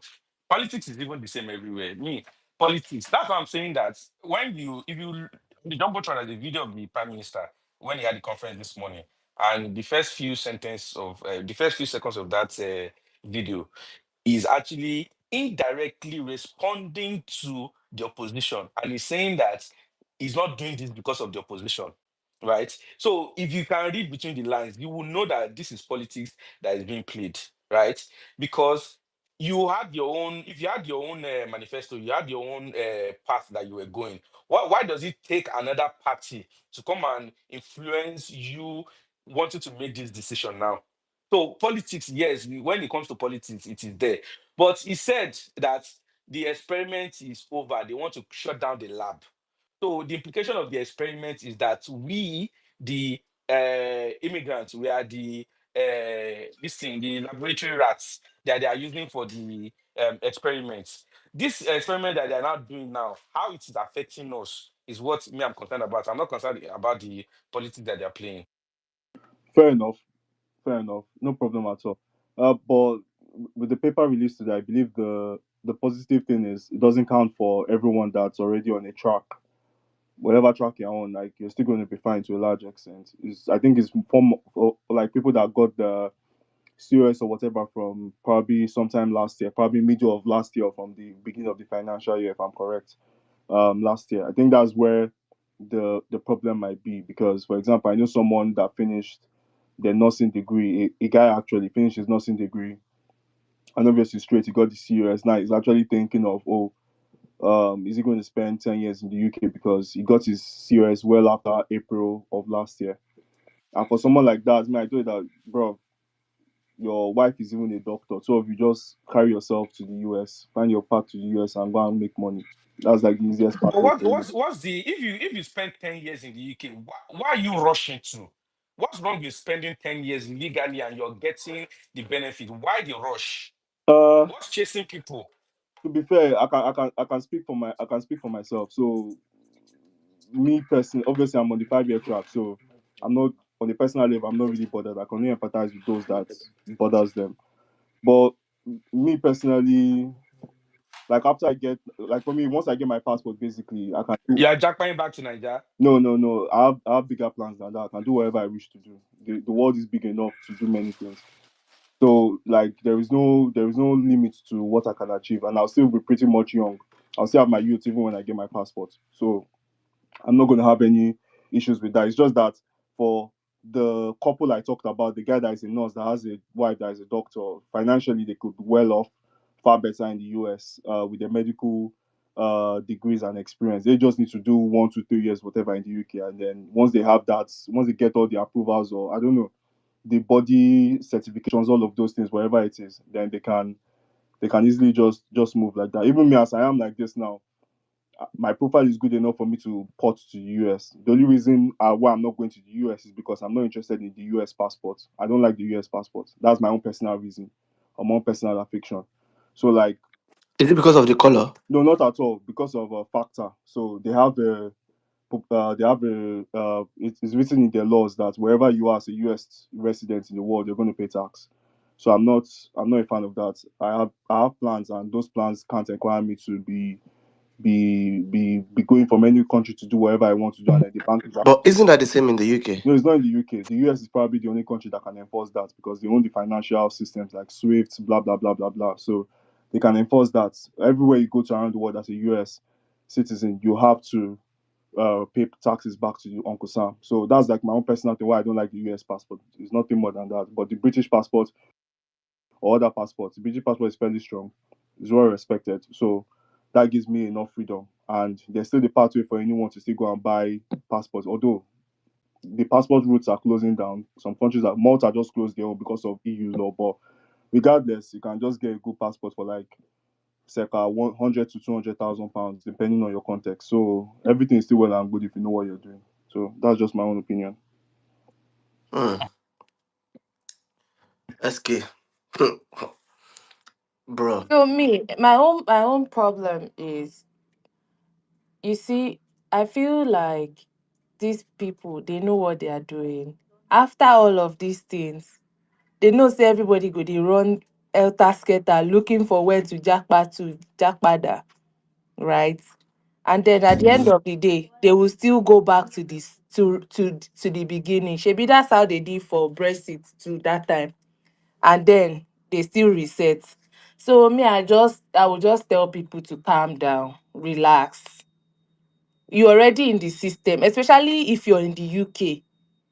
You're already in the system. Just be informed, be updated, and on the side, you can be looking for other means, but make everybody relax first. Wait, when Sheye the quote, he say just 100K to 120K. When are they see this money? Now that you call, I say you call now like this. God when, 100k God Don't pounds. when, mind me. Money is No, no, it comes. seriously, 100k pounds, not be small money. Oh. God when. It doesn't matter. SK, somebody is printing it somewhere in London. Someone is just printing. That's the person's job. So there's no problem with that. If somebody's job is to print it and your job is to collect it, you'll find it one way or another. It's not a big deal. God when. Oh. Even me, I say God when. If you people are now saying God when, I wonder what me I will say. This Yeah, life. this DJ want play song for us, ni. I beg who be DJ DJ? Abattoir. We go need am sef. My own be say make the sha dey allow me go outside, enter back, go outside, Guys, enter please, back. if you're on the speaker section and you want to talk, please raise up your hands so that we can, move the mic around if you want. Yes, SK, sir. Creso, Huh? I greet you. I Oh, I greet greet you, you. sir. Welcome, sir. Yeah, I greet you in Welsh, but you don't understand Oh, Welsh, so okay, I'll okay, take it. okay. Yeah, the people from Iloki. So, Aku, Aku Odututu, welcome to the new era of Kestama. So this part, I'll play the devil's advocate. So some things I'll say, some people will not be happy, Let's have it. Let's have it. but it's the bitter Let's have truth. it. It's the bitter truth. You see, the way the system works in this country is that nothing shock you anymore if you know how this system is being played, especially on immigration. Now, someone made mention of Brexit. Now, the root cause of Brexit mainly is immigration. It's nothing else. It's not that they are looking for one power elsewhere. It's because they kept shouting that, oh, we'll take control of our borders, we'll take control of our borders, blah, blah, blah, blah, blah, blah, blah. Even to the point that they lied, saying that they sent, is it 500 million pounds every month or every week? The big red bus that was going around London, that they send money, blah, blah, blah, like that. So, but at Sorry, the end of sorry, the day, DJ. after Was it this, not this same Niger Farage that was saying it that time? hold on, SK. They come, rain they fall, it never stop. You say no plenty reach the one of yesterday. This one where they fall, you know when it go stop. So that was how they lied and they did the whole Brexit stuff. But after Brexit, they now realized that this thing, instead of it to come down, is still going up. And that is where Nigel Farage comes in. Now, Nigel Farage, most of us might not know him, but that man is politically sound and is very, very cunning when it comes to politics. Now, Nigel Farage created a party then. I think it's a Brexit party or something that now reformed to Reform Party now. He created that party in less than, I think, 2 months to the election then. And he won a lot of constituents. And people were like, this party that is just less than 2 months or 3 months old, how this and this and that. And what happened after that party, when reform comes in, he now leverage on reform. Now, one thing these people really wanted to know is that if you can assure them that you will cut immigration, even if you are the most useless human being on planet Earth, I swear they'll vote for you. They'll push you to power. And that is the goods that Nigel Farage is selling. And that's the reason why we can see him now surge up to the pinnacle of politics now in this country. Because if they conduct election today, like most of us have been saying, that he's going to win. And I have no doubt he's going to win hands down because that is what the people really wanted. Now, I heard Oluomo saying, talking. Yeah, he made some good point. But the truth is that take it or you leave it. Yeah? This country belongs to them. Even if we have green people, white people, black people, yellow people, purple people, the truth is that it still belongs to some certain people. Is the truth, is the bitter truth. And these certain people it belongs to, they have the say. You might have colored people in parliament, but I'm telling you, they are there and their word really doesn't hold water. You might blame Kemi Badenoch for saying all those rhetorics. But the truth is that that is what you can use to get power in this. It's just like in Nigeria when they will come and tell that we'll do road, we'll do pipe and water. That is what sells. And people are like, you do this our road that has killed hundreds of thousands. This water that we've been drinking water from the pond. We'll vote for you. And you see people will just search. Because why? Because that is what will sell. In this country, one thing that we sell is not economy. Don't come and tell them economy. Economy we sell low, but economy cannot give you that power than immigration. And that is it. You know, some people, I saw someone saying that, these 10 years will not stand, will not do this thing. And I smiled. The truth is that it will stand. And the reason why I said it will stand, SK, I don't know, maybe you were in the UK, maybe you've arrived in the UK then. You know, before to settle was just 2 years. It was just 2 years. But when Theresa May came in, Theresa May said, no, these 2 years, good job. She increased it to 5 years. And people were like, 5 years? 5 years? 5 years? It's too long, it's too long. Now, 10 years. I remember a friend of mine once told me, way back, when they increased it to 5 years, he said, Baba, these people are now 15 to 20 years, then they go. And I told him, I said, they increase, how they'll put 50. He said, they watch now. He said, no, be now. He said, go to you. He said, but now their aim be that. And today, what are we talking about now? We're talking about 10. Maybe in a couple of years to come now, we'll be talking 15. The other one now, it will become 20. And what happens is that when they bring this law and it becomes so hard and it's affecting them maybe economically and something, you see now, they will just open a small window and blow breeze. You know that rat that do eat people's feet and blow small breeze and eat. That is what they do. They'll open the window again and just come up with one funny new immigration law. And you see people will surge it. As soon as people are coming in and the immigration value keeps going up, and people start murmuring, they will now bring another law and then crash it down. So one thing I want us to realize is that if you are in the UK, if you are in now, you shouldn't worry much. I think don't worry. Your worry should just be maybe 10%. I'm serious, because the chances that it will affect you is minimal when compared to like those that are planning to come in now. Because you're already in the system. And if they will want to cap it, it might not affect you. Some might escape narrowly. It might affect some, but I think majority of it all, it won't affect much like that.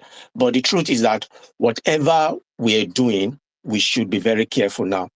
Because there was one, I think, was it last month that they brought up a new rule again. And one of it is that something as tiny as not even paying your, if you collect loan and you default in that loan, as tiny as that,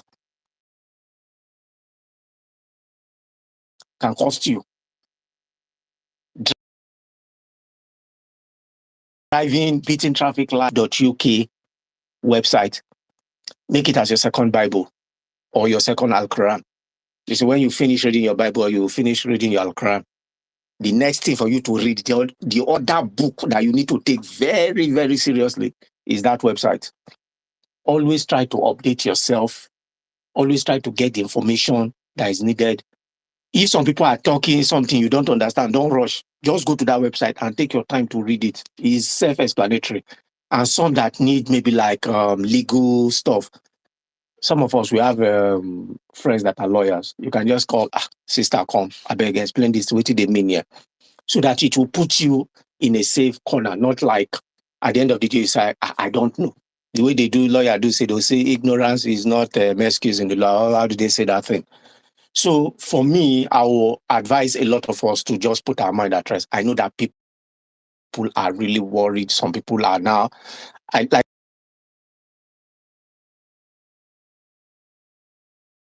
my friend will say, he said, Baba, person will get blood pressure, no, they come UK. Because this country belongs to some people. And those people, their politician will always do what they want. So if they say that they don't want immigration is too high, the politician will always come in and bring it down to make those people happy. And when those people feel that this man can bring it down, then that is the man they'll vote for. Today is Nigel Farage. And you could see Niger Varage where he's putting fire under Labour and Conservative. And if it continues like that and like that, I can tell you the next election is going to win. Look, when did they even form Reform Party? Reform Party is less than 3 years old now. And today is now in line with Labour, Conservative, and Lib Dem.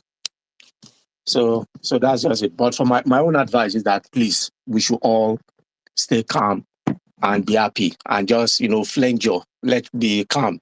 Now, if you are in, you have no worries. And also if you can upskill yourself in order, maybe like you want to go into other profession that will not affect you, please do. And SK, you made a statement, regarding nursing and NHS sponsoring people to come.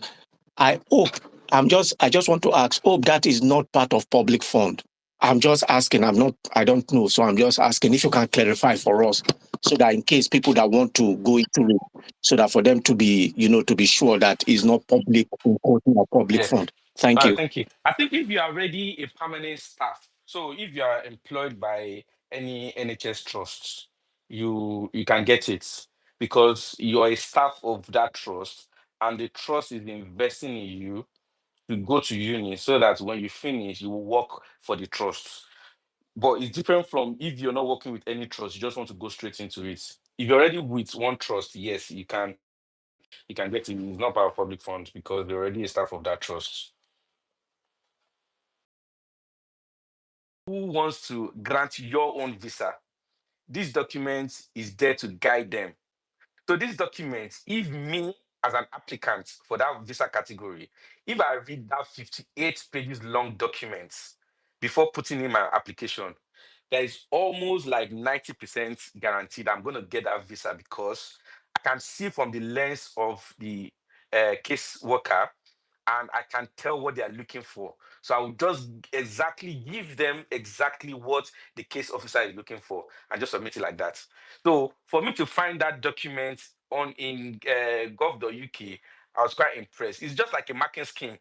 It's just like you are seeing expo of an exam, and then you are still wondering why I'm still wondering why did you fail the exam? Because they've given you the marking scheme. The person that will mark your exam, they've told you this is what the person is looking for. So why not just give the person exactly what they are looking for? So that website is I think is underrated. Gov.uk is under. There's absolutely nothing about living in the UK that is not on there. Like absolutely. Did they have link on how to make money? How to make money in the UK? Practicing. In fact, they post jobs. You can find jobs. There's a link under gov.uk that says find job. There's a link Now free money, under now that free money website. I dey find SK. If you want free money, there are ATMs around the UK that says free money. When you see any of those ATM, just go there, knock on it 3 times, and just tell them how much you want. They will dispense it for you. It says free money. Have you not seen those ATMs that will say free money? No incantation. SK, no No, incantation. incantation. Before you finish the incantation, police don't arrive. Just knock 3 times. But anyway, Kemi is just the messenger. That's the honest truth. He's just the messenger. There are documents circulating from about 5, 10 years ago where Kemi was actually soliciting for vote from Nigerians. She was actually soliciting for vote. I think I can't remember what election she was contesting for, and she was actually soliciting for votes from Nigerians, right? Now, unfortunately, it now feels like she's against her people. But I don't blame her because she's playing the politics. She's doing exactly what she's there to do. The message is just unfortunate that she's there to blow the trumpet of what the sound they want to make. Now, because she's there, initially I thought it was like a good idea for them to say Omonola Rosino, it is one of you that will send to one of you. But unfortunately, the way it's going now, some of them are even losing trust in her. Like they don't believe that she has the this thing. She has the capacity to lead them to promised land. Any small thing now. The last movie that was trending on Netflix, Adolescence movie, she did an interview And they were asking her about that movie, and she said, "Oh, she doesn't have time to sit down and be watching Netflix." And the media was going after her. That who does she think she is? Why would she be saying that she doesn't have time? Even the prime minister, that is the prime minister, has more time. That the prime minister is talking about it. That's British people for you. She even, I thought she should even know better. That things like that, you can't say it. But anyways, good luck to her. I'm waiting to see how it will end for her, because the way it's going now, it looks like they just want to use that to pass the message, and then when it's time, they will remove her and put somebody else there. But unfortunately, it might be too late Sorry, for her then. sorry to interrupt, but SK, would you just say that that's what's actually supposed to happen eventually, regardless, because there's no way majority. I think blacks are a very small part of the population in the UK. I don't know the actual statistics, but I know we're quite small. London makes it look like we're everywhere, but we're quite little. So the majority of the populace, which is white Brits, there's no way they will vote for Kemi. From day one, I didn't see how that was happening. The only reason why, Yeah, they don't know that one before they put her there as leader. no, if you look at if you study the hierarchy of the Conservative Party prior to, if you look at it from the Boris Johnson era and you look at the people that were there, those that where their loyalties lied and everything, it was obvious that Kemi, because Kemi has been coming through the ranks as well. So it was obvious that when everything scattered the way it scattered, and nobody really wanted to. Not that nobody, Jenrick was there, but for someone to take that charge, you needed somebody that can be a fall guy eventually, and she was the perfect person. That's my own opinion anyway. So she was the perfect person. So one way or another, it was only a matter of time before um she would have to be let go, or whatever the case might be. The time might not be now. There's still a few years before the next general election, so she might still be hanging on for a bit. But already, the guy that came second when they wanted to vote a new leader of the party, the generic guy, the guy that's Robert Jenrick or whatever his name is, he's been phenomenal in the way he's been handling issues, trying to strike his own accord, and he's a white breed, so he ticks so many boxes. So already there's no how. Once this guy, once Kemi, they already put Kemi down, then it's easy for the Robert Jenry guy to enter, and then a new face would probably give a new feel to how the election can then go. But it's still many years from now, and it's politics. Many things can happen simultaneously. So that's just my view anyway.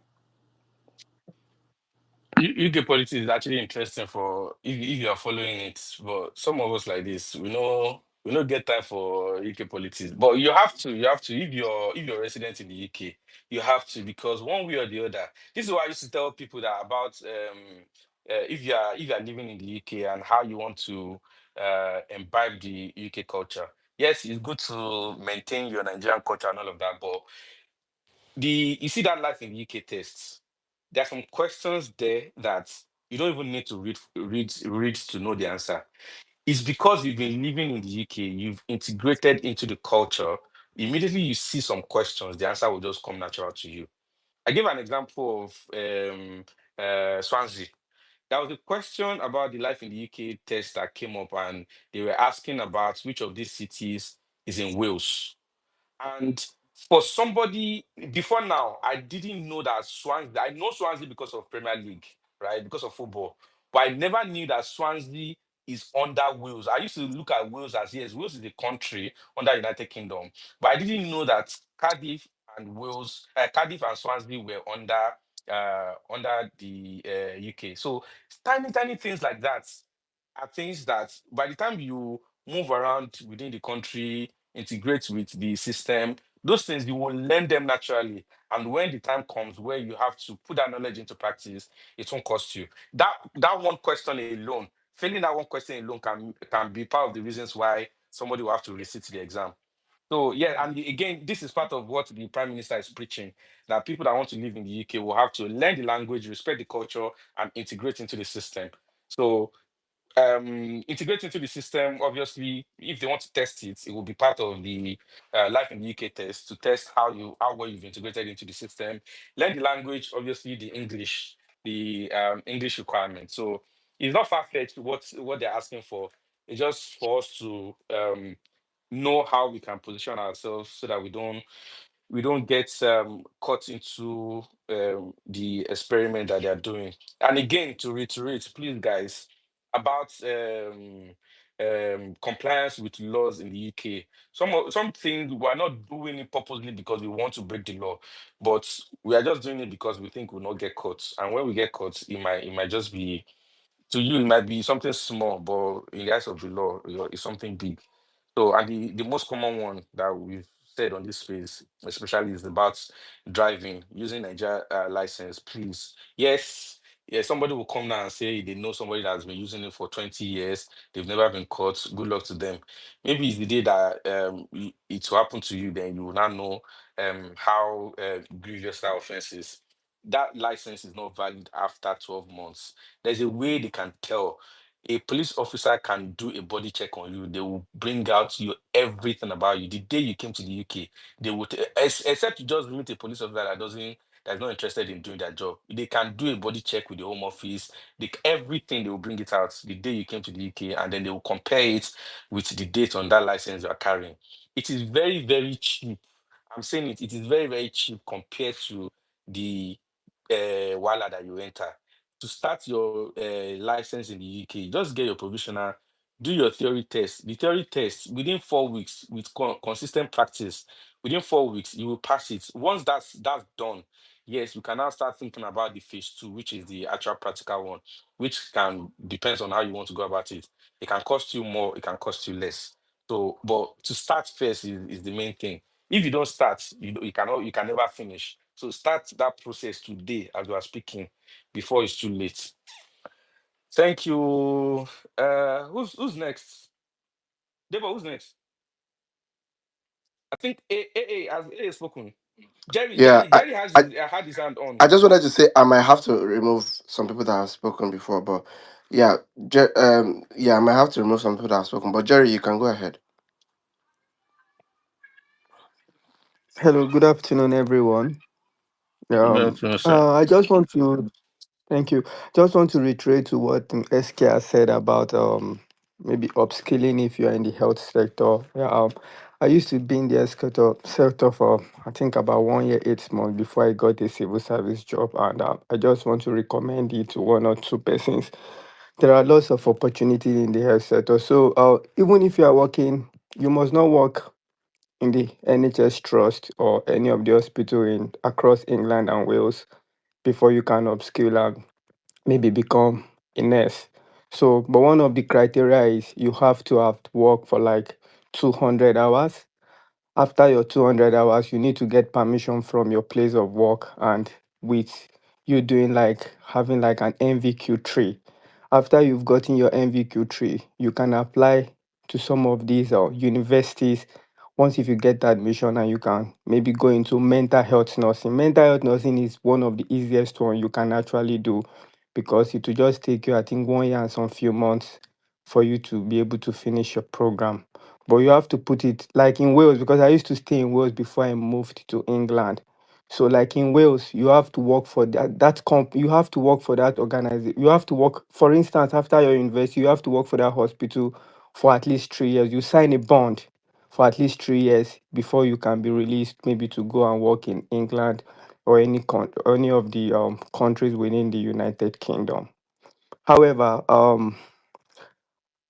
I work with the Ministry of Justice, but sometimes I don't like saying it, let it not look, because it's a very sensitive organization, and I'm careful of what I'm saying on this space because it's a recorded space.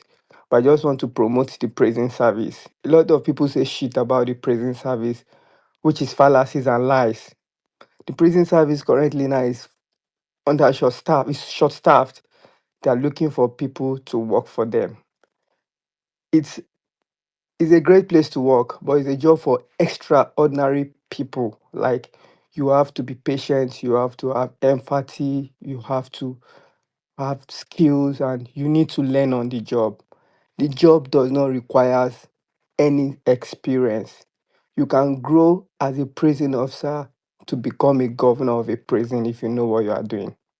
Aside that, there is a scheme that is currently on ground now in they call it a fast track scheme that you can do for just 3 years, working in the landings for 1 year, and after that 1 year, you can become a governor. They will train you. Aside that, you can be a prison officer with the Ministry of Justice. with the prison service, which is like a department under the Ministry of Justice. And at the end of the day, you can even diversify to any departments in the Ministry of Justice. The problem with Nigerians is we don't read. I'm sorry to say that we don't do research. You must not be a prison officer, but there are tons of opportunity within the Ministry of Justice that you can work that you can work. Now, if you want to work as a prisoner, every day the prison is always advertising because it is the prison is short staffed everywhere. Now, apply for jobs within London if you want to get sponsorship. If you're in a post-study graduate visa, PSW, work visa, there's what we call new entrant. If you apply, you can get sponsorship within the prison service. It's not difficult to get. Do the first assessment, do the second assessment, and if you are able to pass the first and second assessment, if you're on PSW, just send me a DM. I will tell you what to do and the email you should send to resourcing management team for them to sponsor you. Don't listen to what people say online. Oh, it's not a job for everybody though. Don't listen to what people say and say, oh, the job is shit, prisoners will. Yes, every job in this country is difficult to do. It's a job with prestige. For me, I love what I'm doing. It's a job with prestige. You are working with the government. You can grow to become anything you want. The salary is good. They start if you're working within London, your salary is about 38k per 30k 38,000 pounds per annum, up to 42,000 pounds. That is what they pay. If you are working outside London, they start you from 34,000 pounds, depending on the jails. And every day prisons recruit. The good thing about the thing is you must not live in this country for 3 years before you get a job in the prison, unless if you want to work in a category A prison. In this country, prisons are categorized. We have category A, B, C, D, which A is like maximum J, B is like remand, C is our training institutions, while D is open prison. So you can work in any of these prisons, even if you have lived in this country under 1 year. Just have a good record, read your books, do the interview, make sure you pass, and you get sponsorship. Getting sponsorship in this prison service is based on a case to case. Like they will have to look at your case, they have to look at if you merit it, and you get it. I have mentored one or two persons, and at least even in the community, and they've gotten it. It's just like, just because of what I don't like telling people that, oh, this is what I do, or because it's a very sensitive place to work. But we are in a very dicey situation that some persons are on PSW, some persons are on skilled work visa. We don't know what is going to happen in the future. So we need to help ourselves. I'm happy to help, although I work almost every day of my life because I go to work almost every. I need money, so I work so hard. I'm happy to work, but send me a DM. I can mentor you. The recruitment process takes up to 1 year max. If you fail the first one, you will not be able to. You are not eligible to apply for till after 6 months, but you can do it. Watch YouTube videos. Don't let somebody tell you that the job is shit. What people say on the TL, I've never commented on it before. But I just have this urge to speak today on these issues. What people say on the TL about the prison service is false. It is not what it is. If you package yourself very well, you are good to go. You can grow to become anything in the prison service. As a prison officer, you can even diversify to work in other departments within the prison service. There are tons of jobs. Go to the Ministry of Justice website today and just type prison service jobs. You see HMP Belmarsh, HMP Manchester, they are recruiting. And the starting salary is usually from £30,000 to £35,000 outside London. If you're in London, it's from about, I think, 38 to £42,000. And after you pass your probation as well, the probation is 1 year, you will be able to, your salary will also increase. You will get sponsorship, you have job security, you don't work every day of your life, unless if you want to work. You have every other weekends off.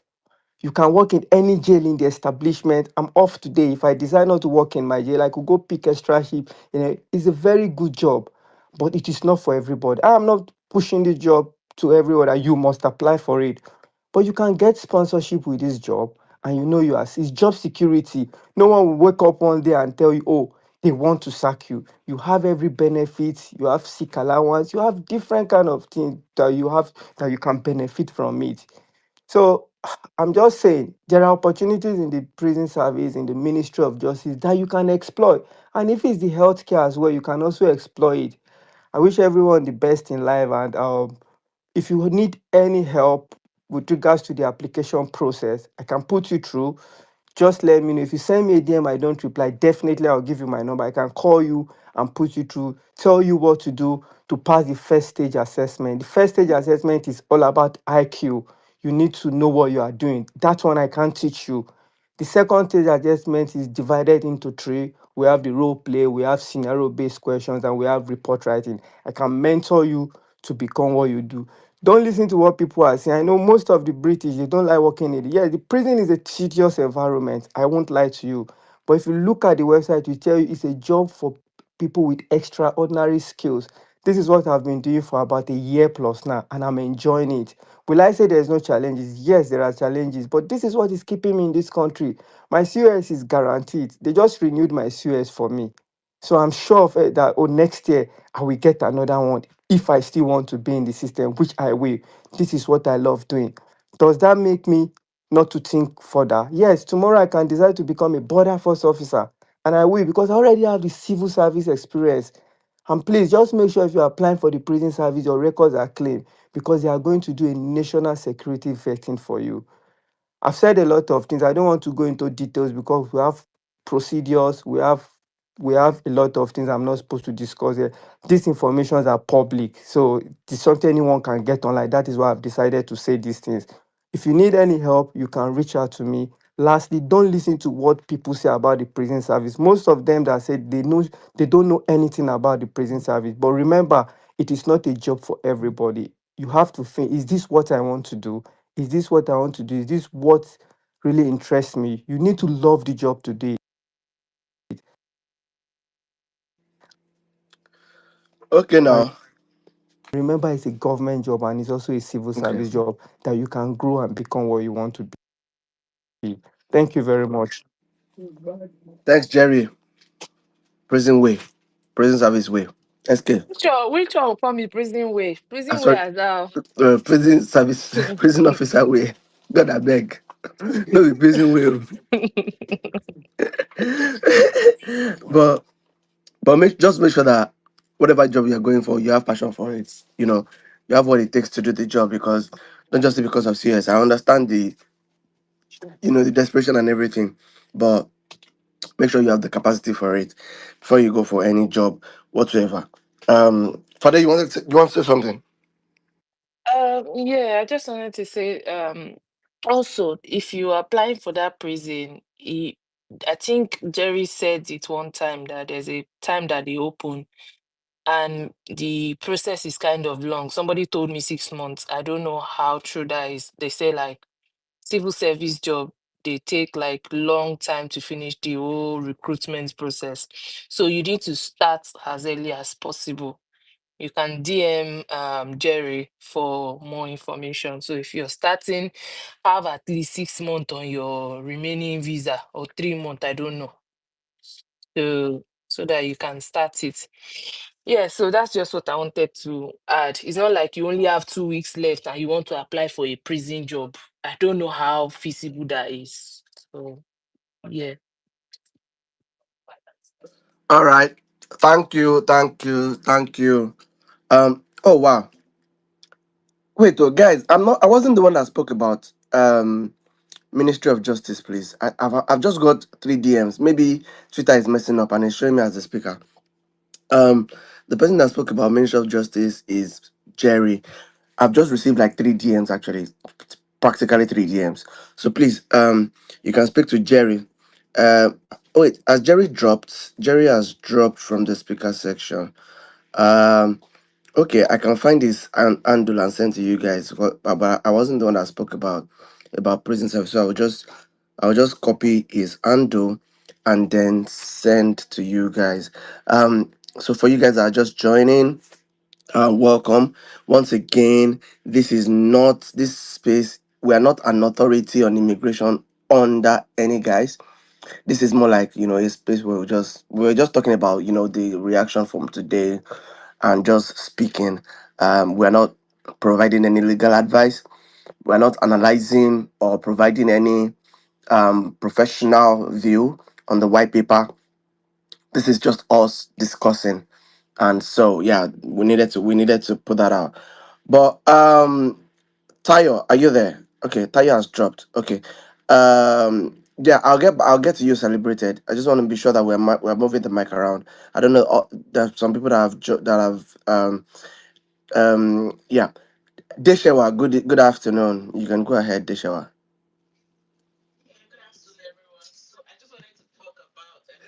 Deshewa, we can barely hear you. You sound like you are using SK's 30 pounds AirPod. Okay, can you hear me now? Yes, we can. Yes, so I was just going to talk about the upskilling.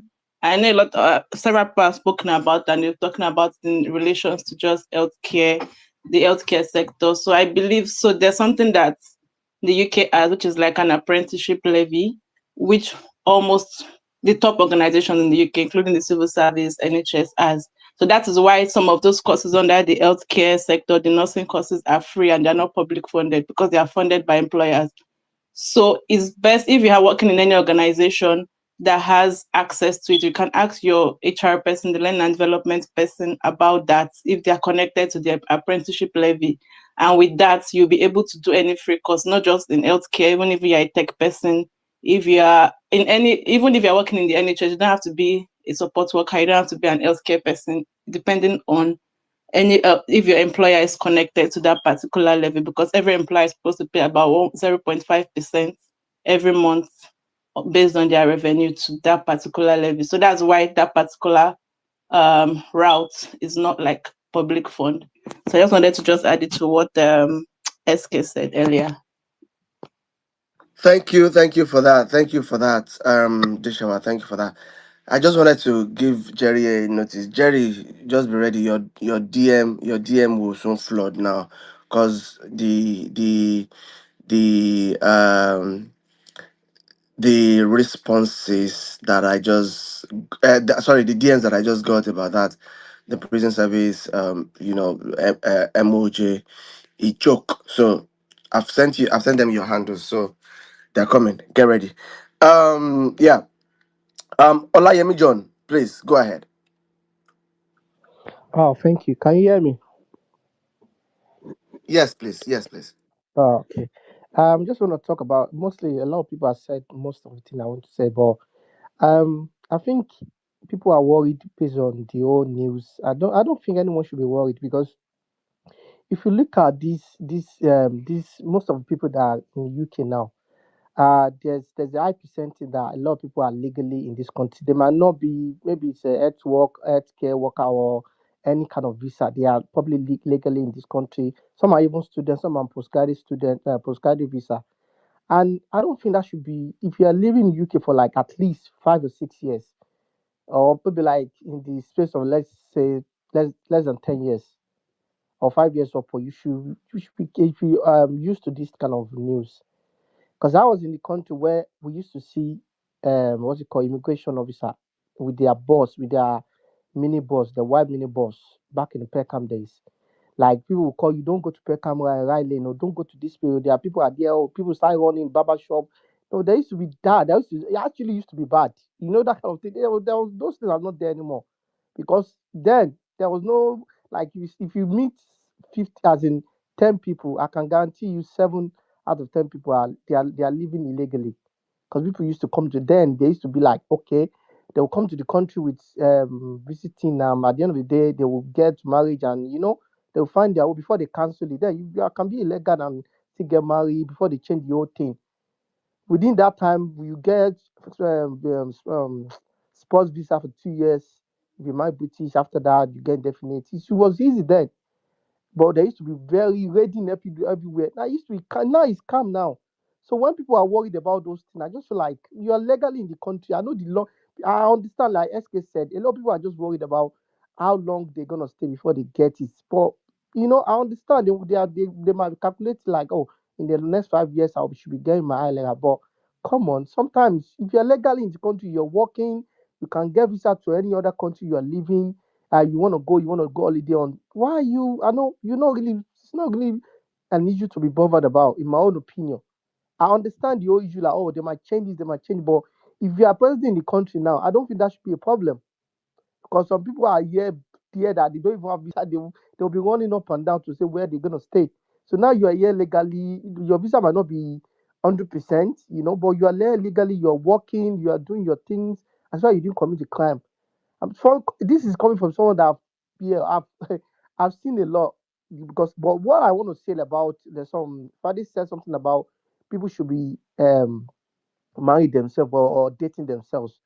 I've been in that situation when I got to the country. Then it was about, then they used to give us like 4 years student visa. Then you get your 4 years straight away. It's not like now they will need you 1 year, 1 year. You get your three. It wasn't 4 years, but almost 4 years, 3 years and 6 months or 7 months. Then you get straight away from Lagos.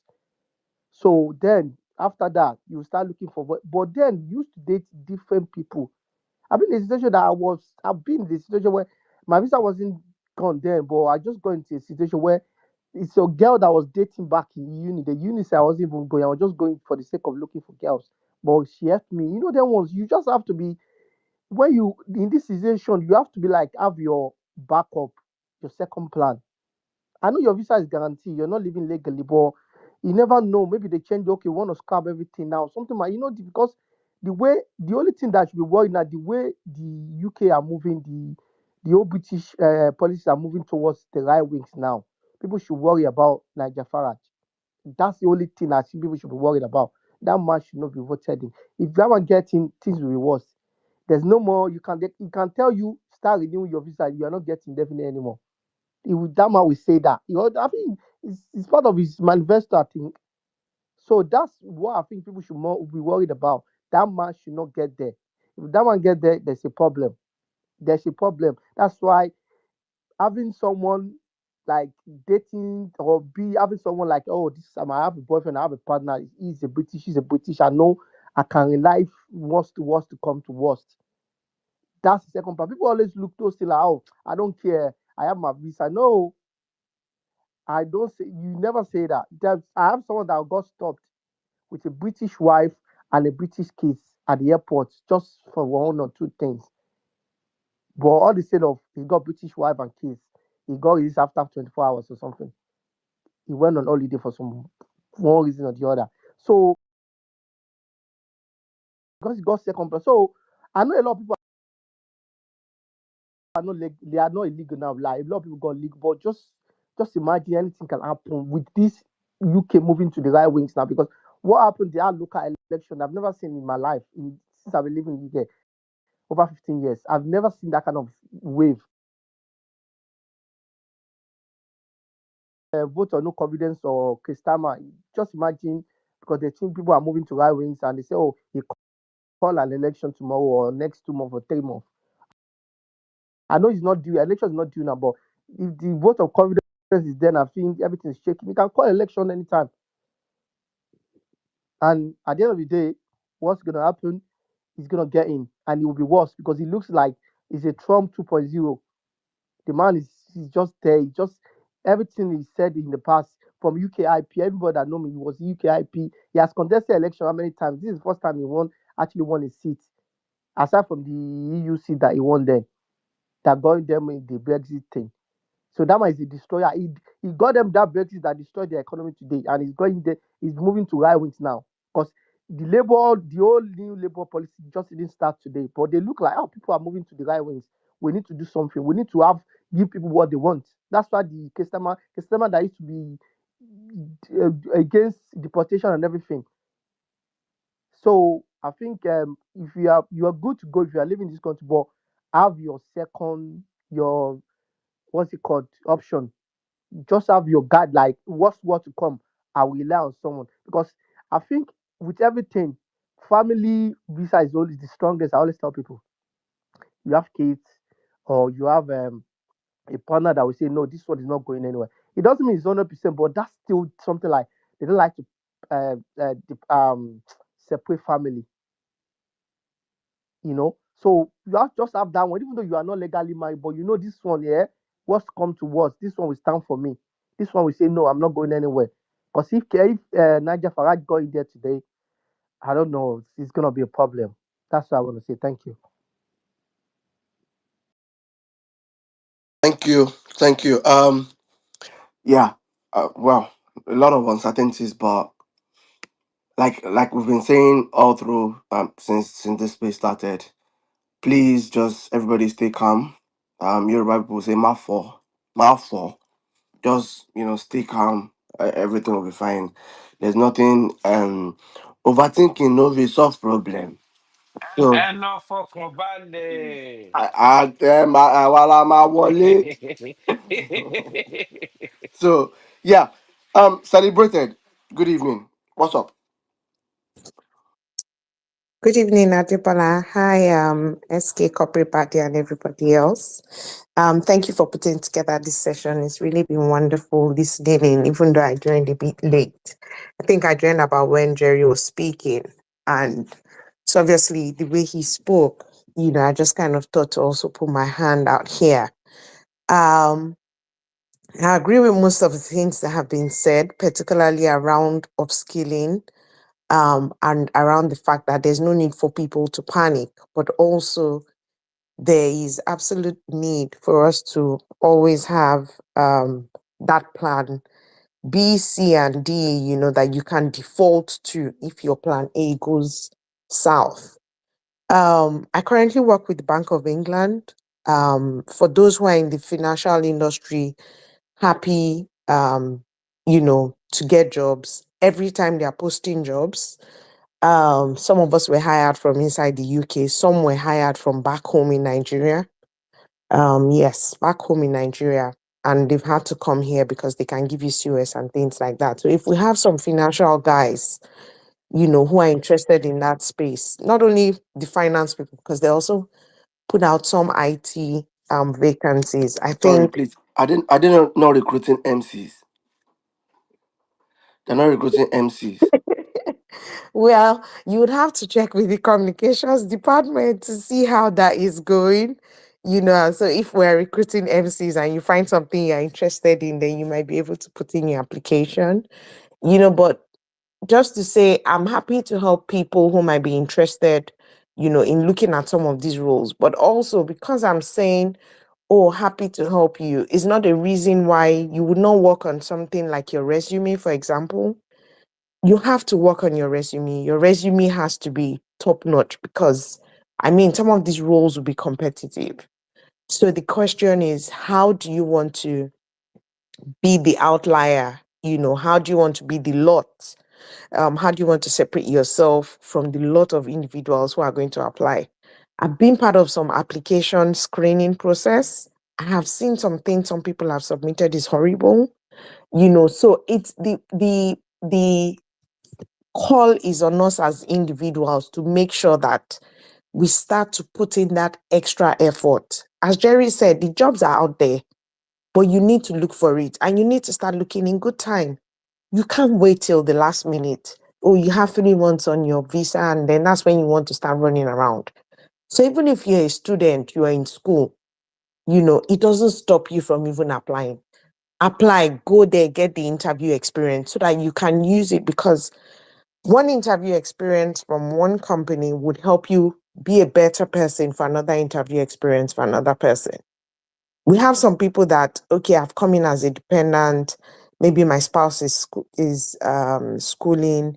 I'm the dependent, probably just at home taking care of kids. The question is, what can you do for yourself in that process? What can you do for your family in that process? You don't need to just sit at home and not really do anything because at the end of the day, it's everyone's future that is at stake with the changing rules. I find that UK keeps making and changing rules, like it's very absurd. In fact, a lot of times I used to say UK is, they can just be very funny, almost similar to our NEPA back home. 1 minute there's light, next minute there's no light. 1 minute somebody's changing something to favor their party, next minute somebody else is doing something.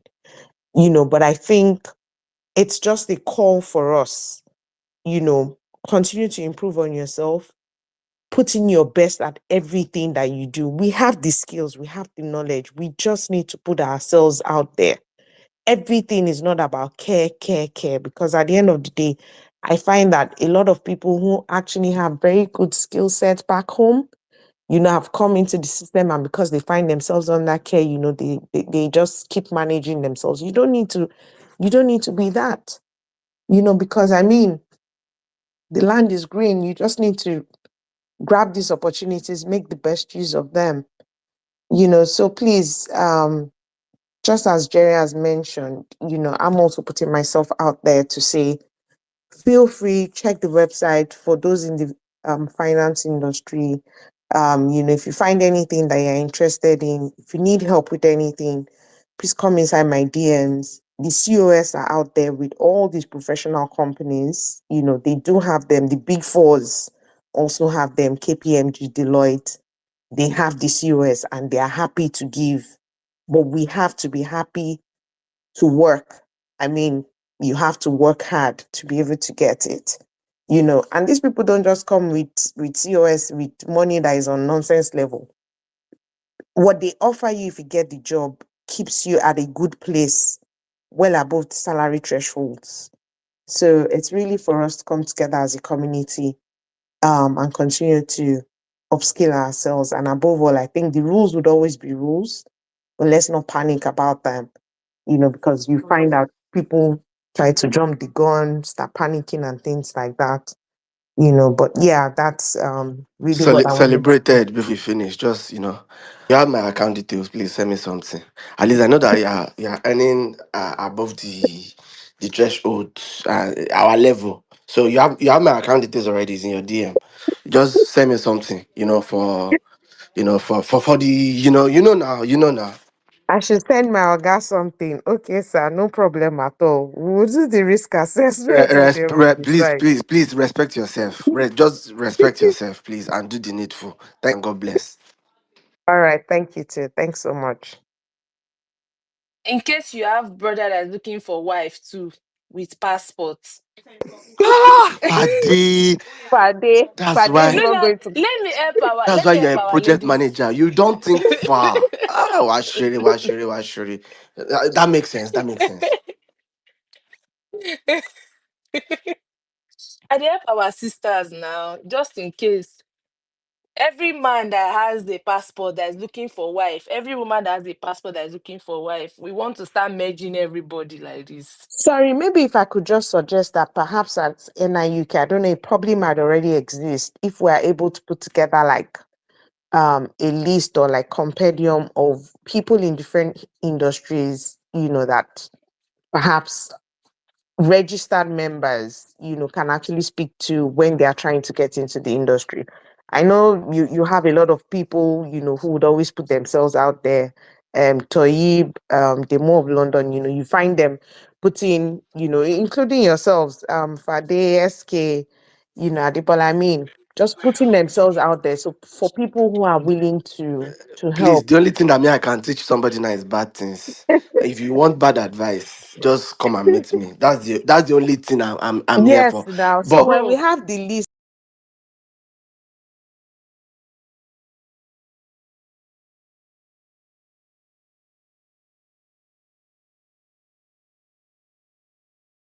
yeah, the you can just send an email mm? to the NIUK handle, like the NIUK current leadership. You Train can session. can you hear me? Can you hear me? Can you hear me, guys? Yeah. yes, we can Oh, okay, hear you, and okay, we okay. can also hear Fade. Oh, okay. Sorry. So yeah, celebrator. You can suggest to the send an email to maybe info@NIUK. I mean, I think it's a good advice, really. It's a idea is for us to grow together, and I believe, yeah, I believe it to be a welcome idea. So if you send it to the NIUK handle or chat any of the current moderators, or even send an email, I believe they might look into something like that. Even though it might now be like, okay, are you willing to volunteer to project manage the process or something, which you definitely get help like as much. So just, yeah, you can suggest it. I think it's a good one, and thank you for that. Yeah, thank you very much.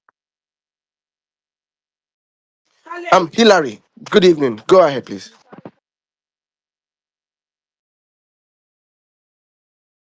All right, thank you.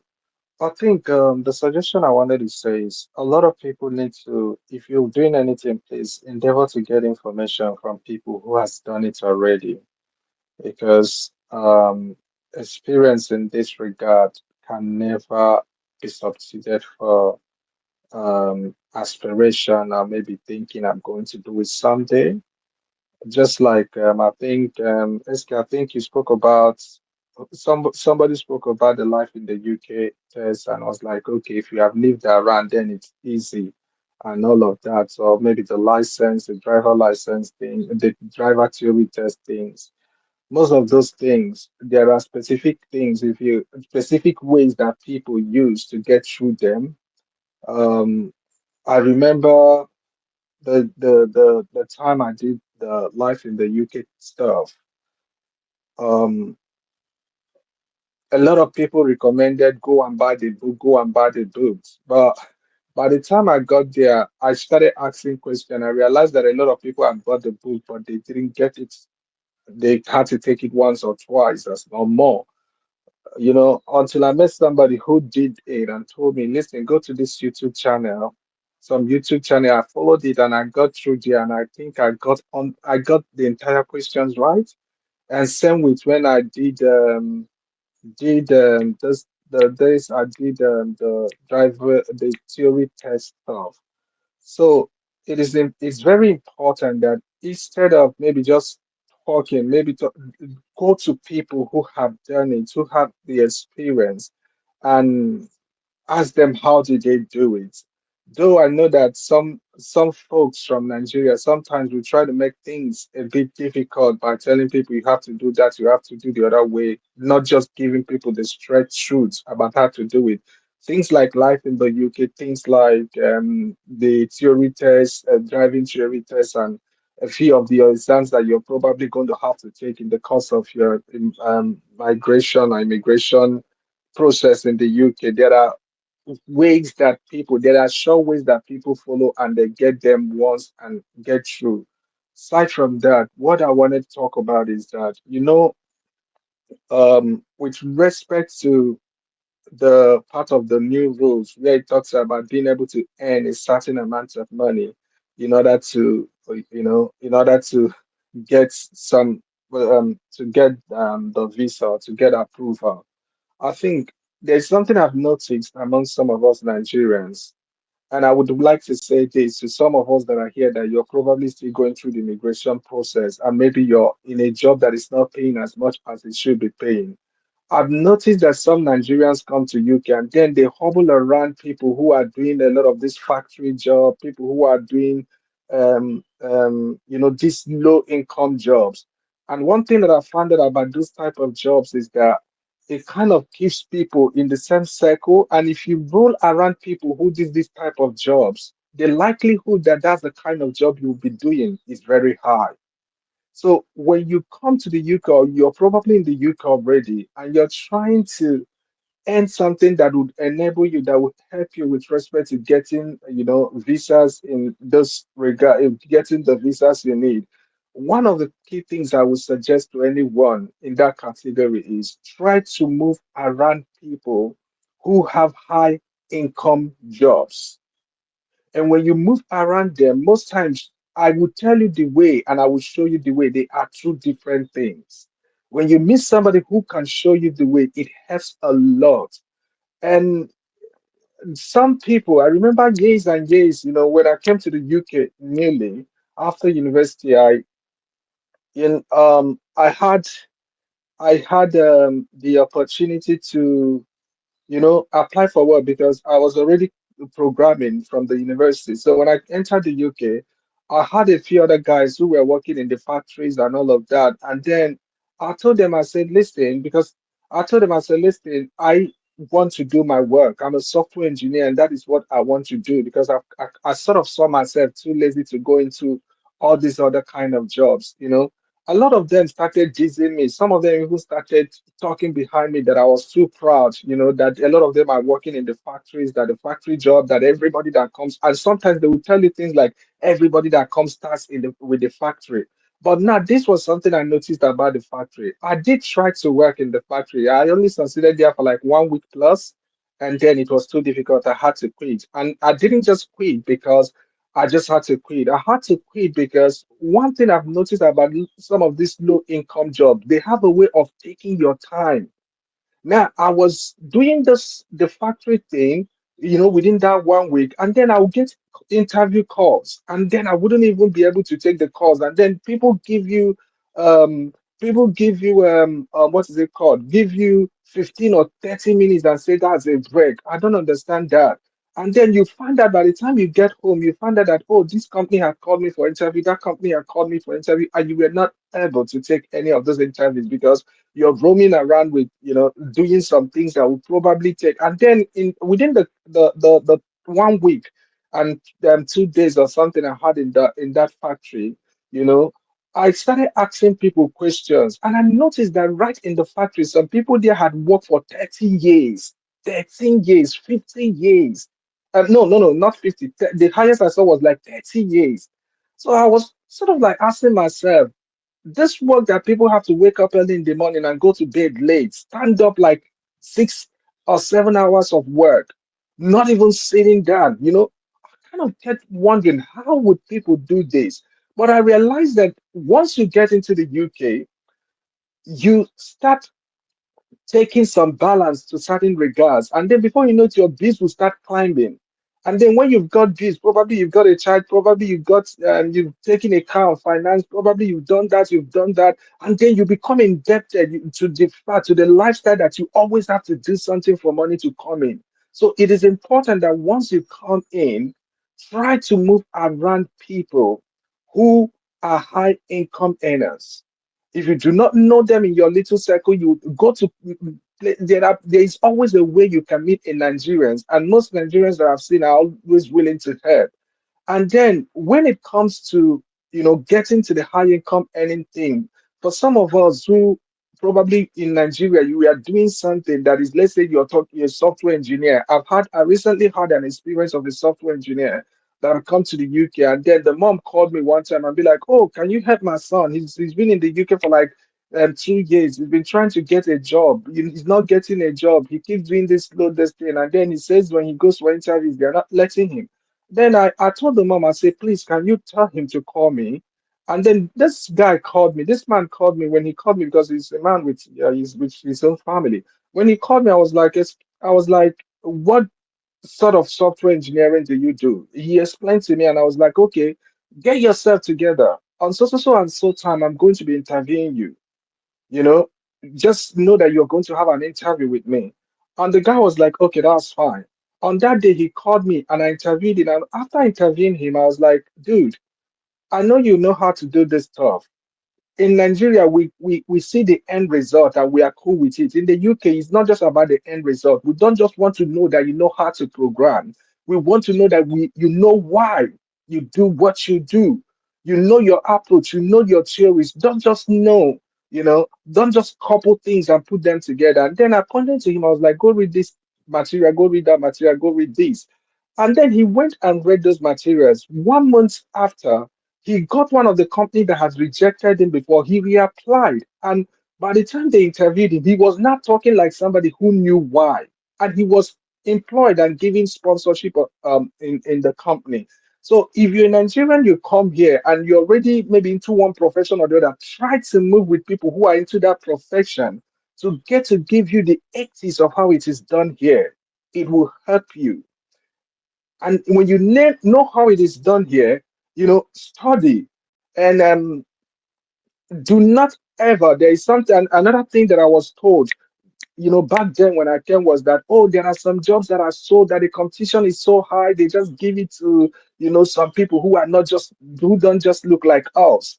And then, but when I went for interviews and went for different interviews, I found out that it is not. Forget just some of those mentality that's, oh, you have to have some connections to be able to work. Those things don't work here. If you know what you're doing, you will pull through. It's not every door that will open for you, but if you know what you're doing, majorities of the a lot a good number of doors are going to be open for you.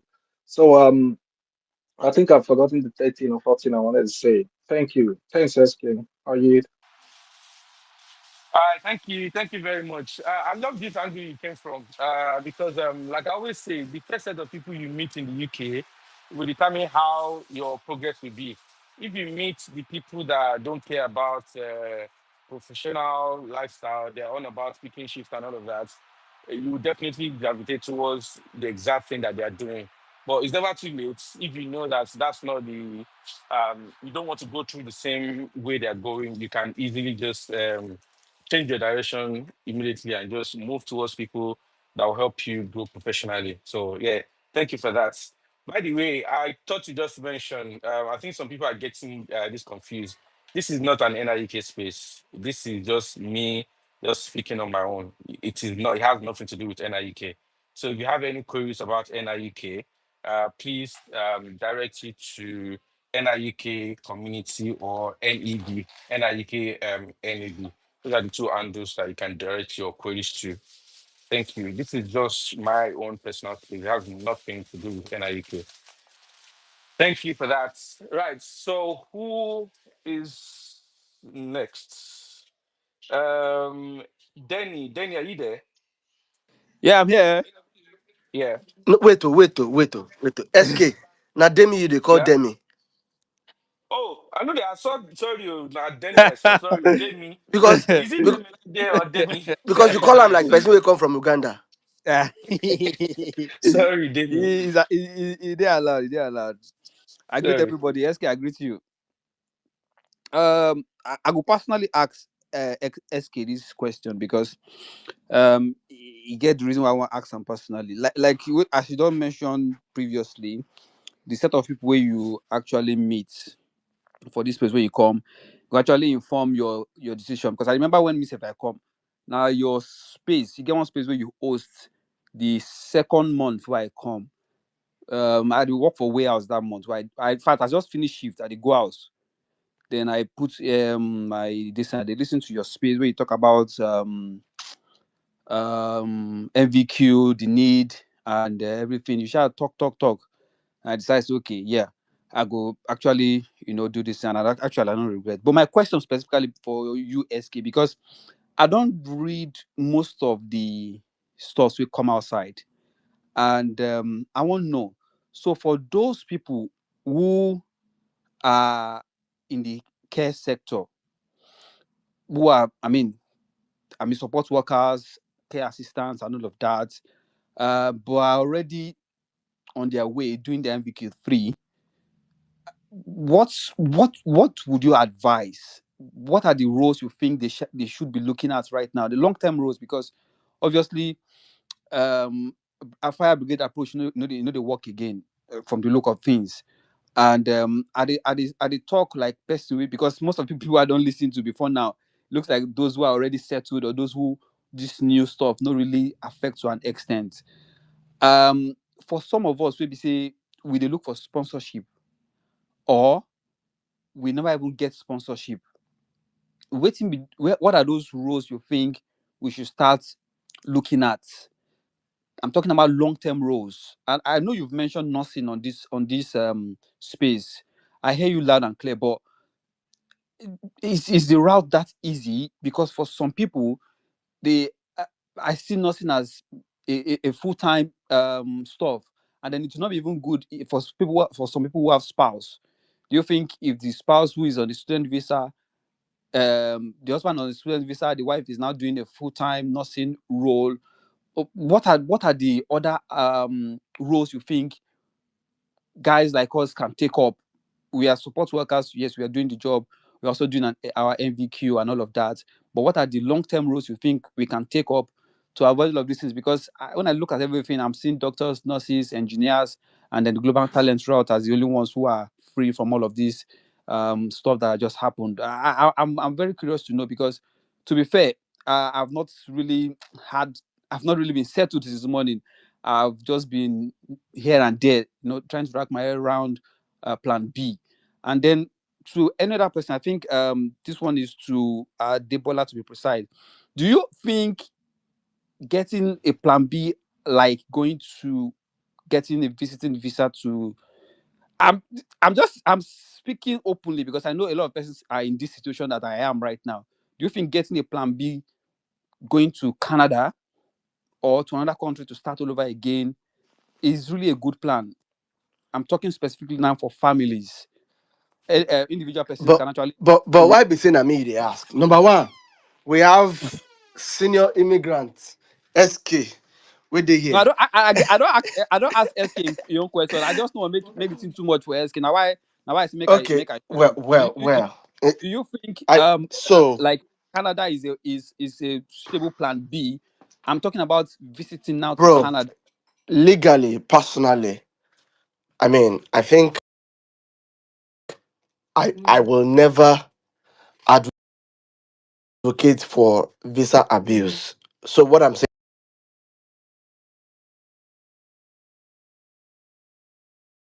a plan B, plan C, I mean, it's really good because it gives you options. You're not stuck. You're not stuck with anything. And then if anything happens whatsoever, you know that you have your exit plan. So it's always good to have plan B or C or whatever, even up to plan K.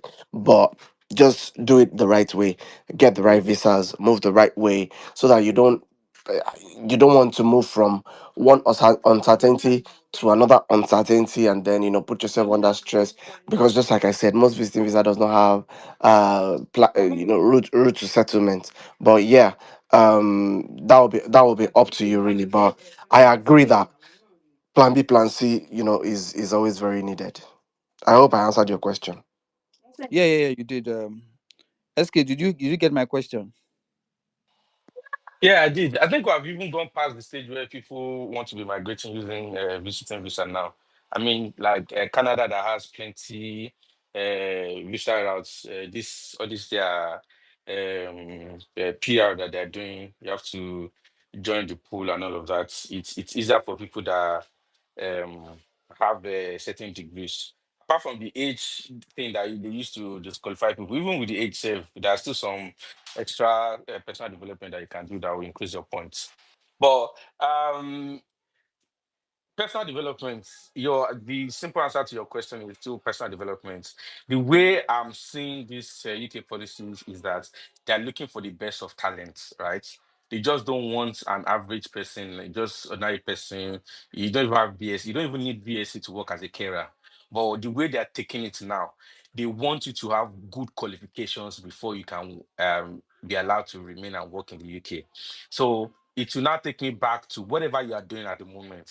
Look for how you can improve and get to the top of it. You are the bottom of the ladder, you want to be at the top. Your guy, what does it take for your guy to be where he is now? So you want to do it. If you're in care, you have your MVQ level 3 or you don't have it, start thinking about after MVQ level 3, you want to do MVQ level 5.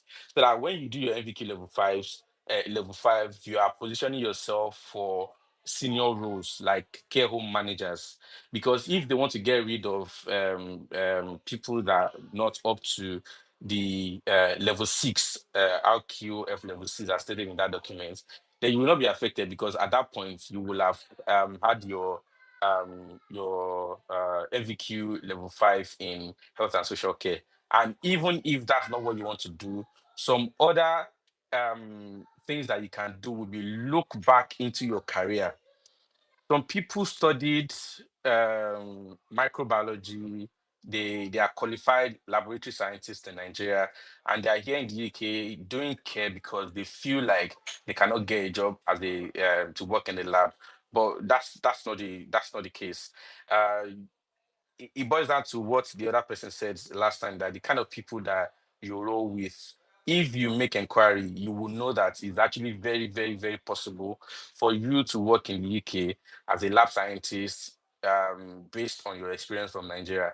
Just all about asking the right question. You might have to do some top-up modules. You might have to do some courses to put you to the right spots, but it's all about self-development.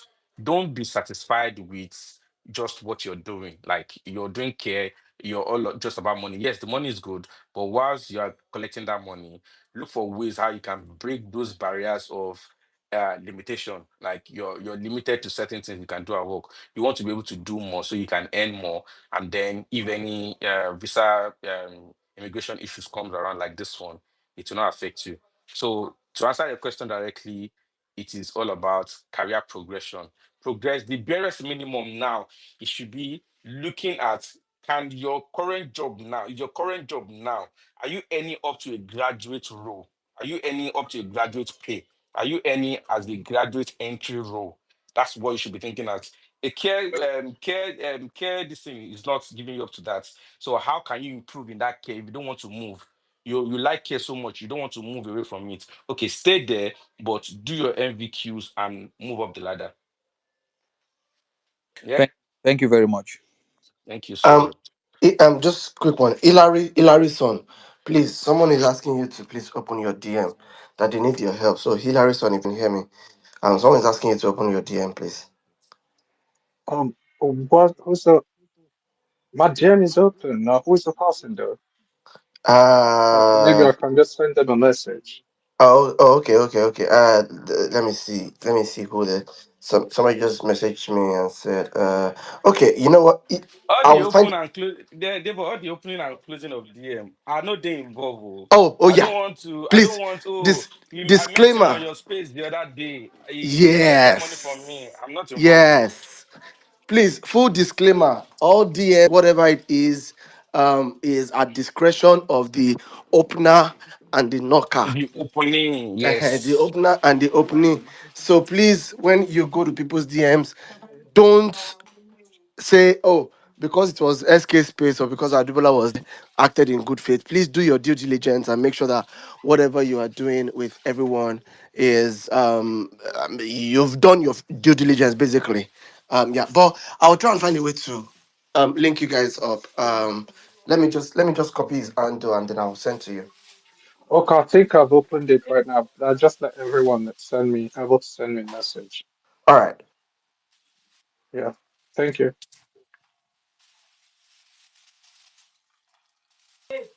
Okay. So Esegbe Esegbe Did you David. just say mm? SK Esegbe David. Yes, evening. Good evening, everybody. Good evening, sir. I want to say thank you very, very much for the opportunity for this space and all that. I think this is my first time actually. I will be speaking on any space as the matter don't serious. Make a serious follower.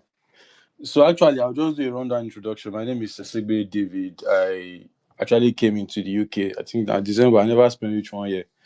So hearing some of you guys talk like this, I dey wonder like, wow, will somebody ever get to this stage? But you guys have said quite a lot. What I would just want to ask is, I think some persons have come from different sector. Someone from the financial sector have come and talk. But actually, I major in engineering, but I'm still a student though. So I don't know if it's actually possible to get anyone from the engineering sector. I think I messaged SK just now, so probably if you don't see my message, that's why I say make I come talk. So I don't know if it's. I actually want to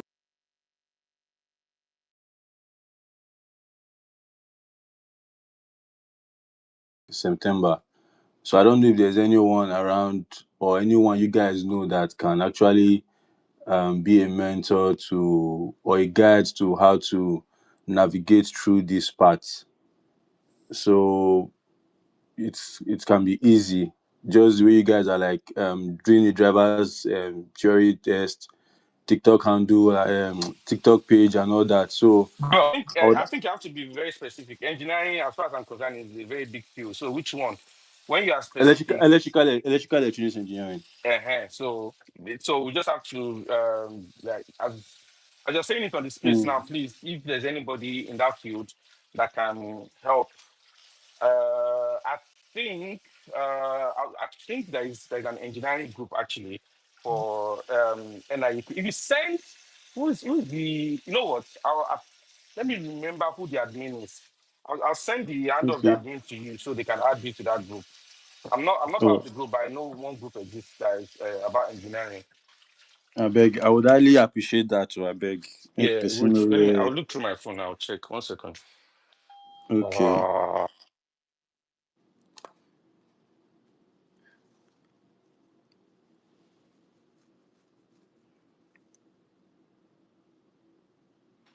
Yeah, let's pass the mic. Sorry, Okay. who's Okay. speaking Yeah. now? Thanks. Was he Esegbe? Yeah, I'll check and send you a DM, please. Thank you. Okay. Okay. Thank you. Who's next? Emmanuel. Yeah, hello. Good evening, guys. Uh, I'm a Ghanaian, so but I decided to join your space. I'm a student here in the UK. We won't allow you to But speak until you say Nigeria Jollof is better. actually, I've Carry never on, carry tasted on. Nigerian jollof before, so You don't know what you're missing. You don't know what you're missing. Seriously. yeah. So I'm a student here. I'll be done with school coming this Friday, and I wanted to divert to tech, and I'm a beginner. So I wanted to ask if maybe there's someone on this space who is a growing tech who can at least lead me or show me one or two things to do so that I can learn, maybe like enter into tech. Then maybe I can get a job which will sponsor me. Yeah, that's what I like. So basically, you want to do intro tech. Yeah, yeah, I want to enter into tech. Well, uh, tech. So when you say you want to do tech, most people that can even teach you, they might have challenge teaching you. Why? Okay. Because you need to know what you want to do in tech.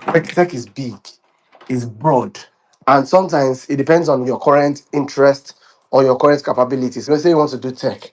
Do you want to code? Do you want to do no code tech? If no code tech or whatever it is, what part of tech? Even project management sort of aligns a bit with tech and a lot of things, business analysis or core tech, data analysis, whatever it is, you need to have an idea of what part of tech or what it is that you want to do, because that's going to be what. So if you now want to get a mentor, you cannot get a mentor in that field and then they can teach you. So because nobody will just say, oh yeah, let me teach you tech. Even it could be IT audit or whatever it is. So you need to first go and try and find an idea of what it is that you want to do in tech. Then from there, you can now get somebody that can sort of mentor you rather than tech generally.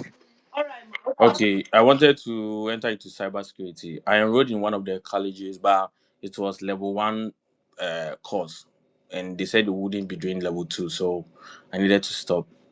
So I just want someone who can guide me. I wanted to enter into cybersecurity. Sorry, I missed that.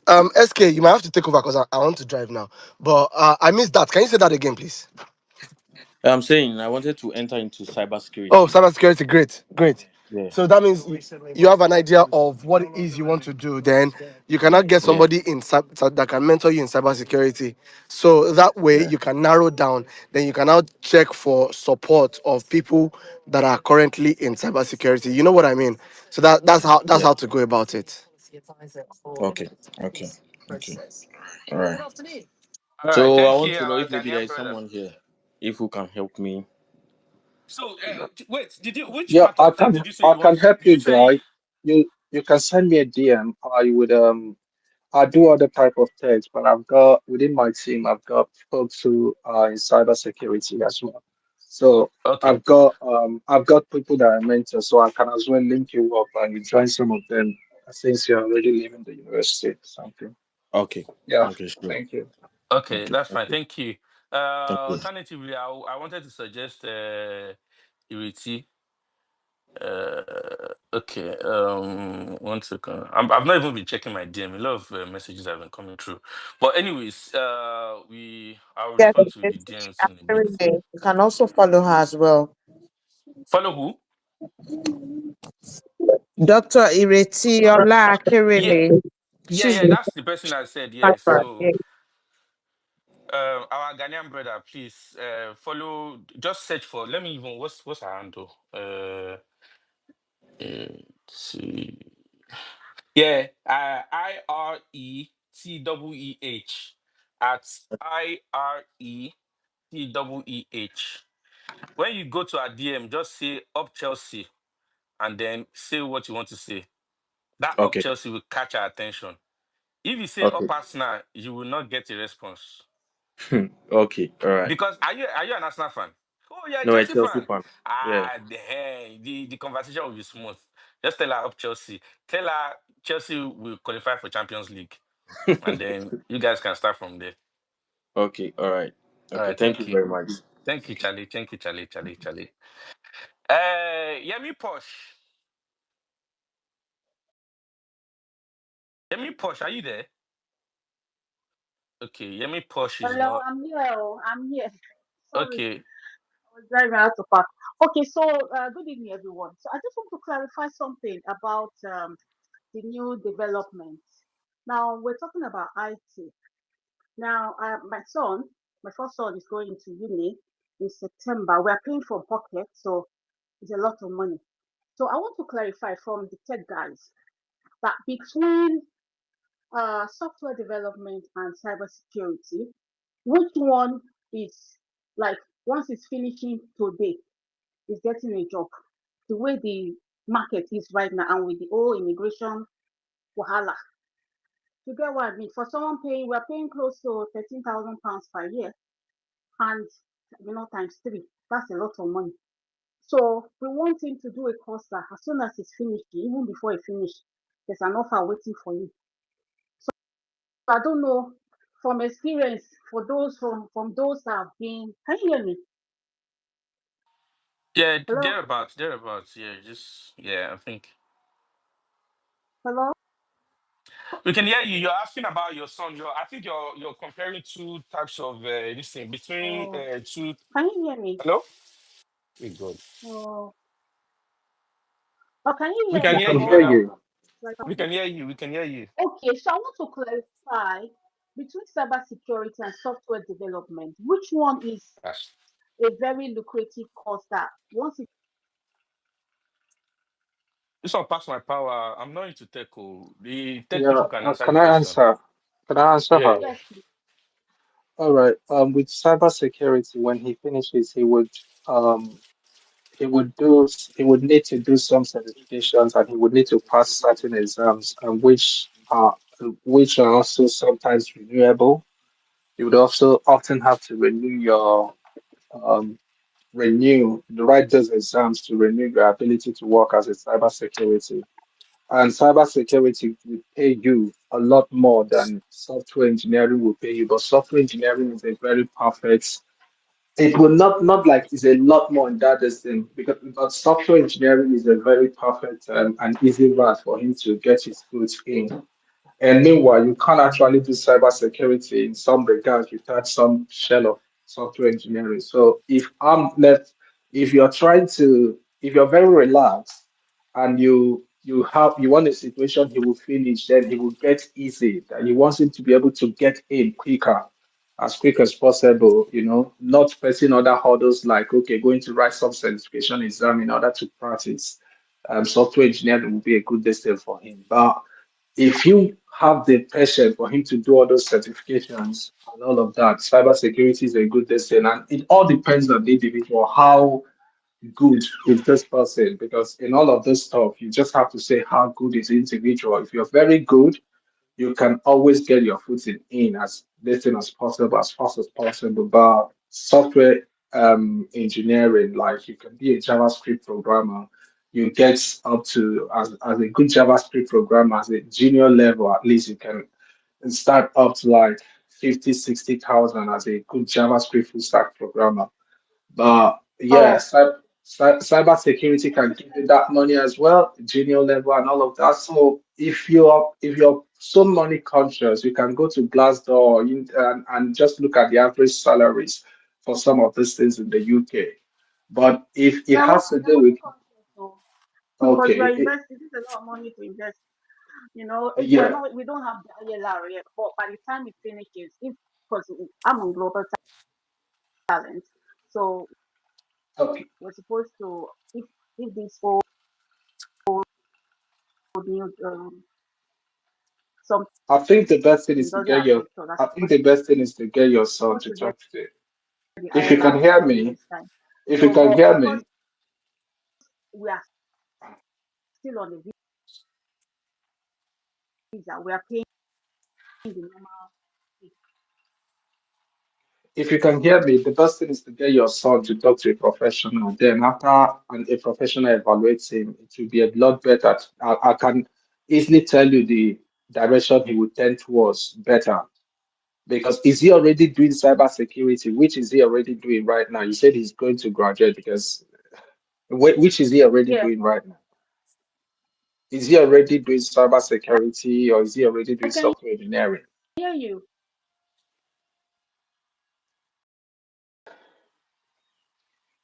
I think the network is shitty. I'm asking, is your son already doing Hello. cyber security or software engineering?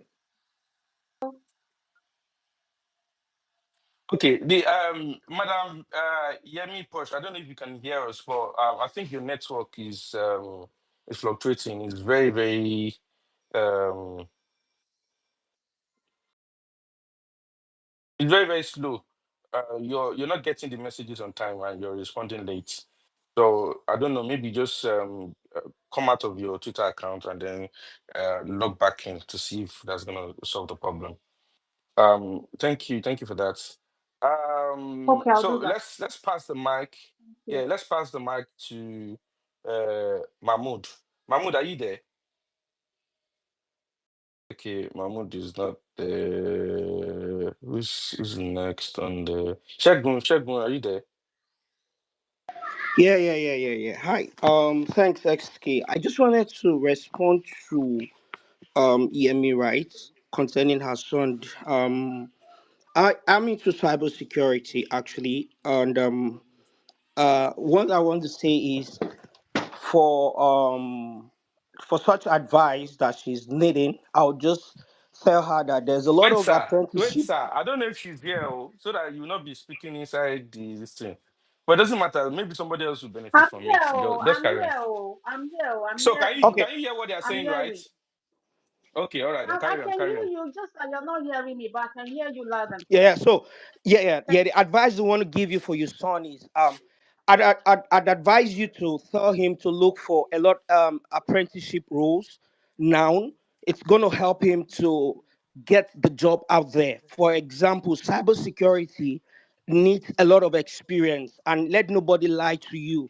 As a young graduate, it is difficult to get entry roles into cybersecurity because a lot of companies are talking about years of experience and stuffs like that. Even with your certificate, your certifications and the rest, if you don't have these experiences, it's very challenging. So I'd advise you to tell your son to do some apprenticeship roles out there. He can try a couple of them, both in software engineering and also in cybersecurity. And the one he fancies most, he should go for it because finally, at the end of the day, it's where he has passion for. That's where he's going to excel.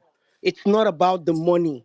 So you don't put that pressure on him because at the end, if you say you want him to be a software engineer and goes into software and is not really good, he doesn't have the passion for coding and stuff like that.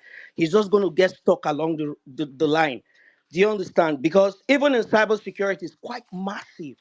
I'm in cybersecurity and I'm still learning a lot. So you have the vulnerability areas, you have the IAM, you have the SOC analyst. It's so massive. So he just that's the advice I can give you to him for a young chap. And if you don't mind, I could always you could send a message to me on my DM. I could have a chat with him and we can pick it up from there if that's okay. Cheers. Yeah, Thank you for that. I'll Please, reach out. how old is this child we're talking about, Yemi? How old is the person? He's 18, 18. 18. Yeah, Yeah, he just I turned think 18. this morning, Mr. Toyi posted an apprenticeship program for targeted at Black people. I can't remember what it's called, but if you look on his profile, it's on there. Just search for Toyi That thing Adelodun. is competitive. Oh. He has applied Eh? severally, but he has gotten that apprenticeship thing is very competitive. He has applied to a couple of them, Oh, but we have okay. not But gotten you can't you any can't you word can't from stop that. applying. You don't know, maybe the next one you apply for is the one that We'll you continue get into. applying. The more you Yeah, apply, the better. That's true. yeah, Continue. that's it. Thank you so much for the Uh, advice. I appreciate it. all right, thank you, thank you. I did like, is it okay if I ask her? She needs to get her son to talk to a professional first. Yeah, Because yeah. if you don't evaluate the son, maybe that's the reason why the son keeps applying. We'll need to know what are the knowledge gaps he has. If we don't know those things, we can't advise her right. And if he doesn't cover the knowledge gaps he has, he will keep applying for some things that seem competitive, and then he wouldn't get through. But if some can talk to a professional to say, okay, this is what I know, and the professional is going to be like, okay, this. We know, like somebody just spoke right now. I'm a full stack software engineer. The person that spoke right now is a cybersecurity engineer. So if we don't know what the child knows so far, we can't give the accurate advice. But I think that's the starting point. Sorry for chipping in that. Sorry. Thank you. All right, thank you very much. So I've got this DM. This person says I should throw it open to the space. Hello SK, good afternoon. With the recent rule in the UK, will you still advise someone to come for research masters in the UK? Will the chances of getting approval be low because of this rule? So if I'm to just directly answer this question, I do not think it will affect them. Like, provided that you meet the criteria. The criteria, obviously, a lot of them are not asking for 2-1, whatever. They'll give you a conditional offer, right? So if you can meet the condition of that visa, you will grant no condition of the admission, you will get it. As soon as you get it, your visa is guaranteed.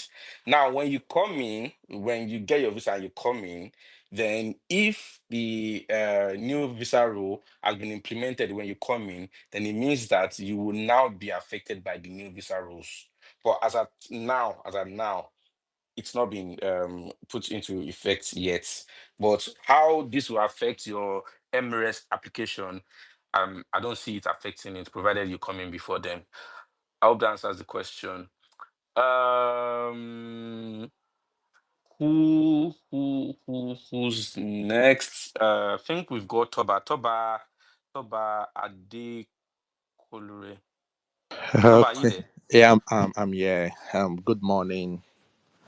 Yeah, so I'm talking Now, when from. person wake up, now be in morning. Oh, it looks like you went for Yeah, night shift yesterday. I'll be. I So can I'm tell. speaking from Australia anyway. No But wonder. yeah, but my journey started from England. Mhm. So You one all of this jackpot 2.0. So you jackpot from Nigeria to UK, jackpot. I'll Then be. you now did a So second phase of jackpot. yeah, so my mentor SK now in the days of Netherlands, you know Tobexi, isn't it? Wait, you know me from Netherlands. Hey, I don't cast. I Yes, don't now. cast. Yes, now. We did now. If you don't know my real name, Shabo, you know me with the chat. You don't know my real Are name. you serious? You know Tobexi Eh, now. So yeah, yeah, I know to Bexy. I know to Bexy. yeah, so Nice, nice, nice. Welcome. yeah, so my journey started in UK and I came to UK I think 2019. Prior to coming to UK, I got experience in cybersecurity. So when I came to study psychology. Studying psychology, there was nothing. So I was just doing care job. But I thought to myself that, "Oh, but nothing there for me. Oh." So I had to upskill myself because I was working in the mental health facility and I don't see myself doing that job. I don't see myself doing a low skill job. So I had to go to school again after studying psychology in England. I had to re-enroll to go and study mental health nursing.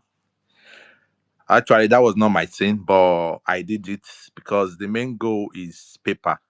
That is the main cocoa. The main goal is to have that paper. And I successfully finished that course. I got COS sponsorship. Immediately I finished, I got sponsorship. And since I have interest in IT, I've got experience in it. I applied for what's it called for job in Australia, and based on my experience as a nurse in UK, I was lucky to get a PR, and now I'm working as a clinical coder in Australia. So what I'm saying here is that upskilling, what you have been saying here, you can never overemphasize the idea of upskilling. You understand? It's very important. We should not just focus on that money, looking for money because we are comfortable where we are working. We think that's everything. No, we should just try and upskill.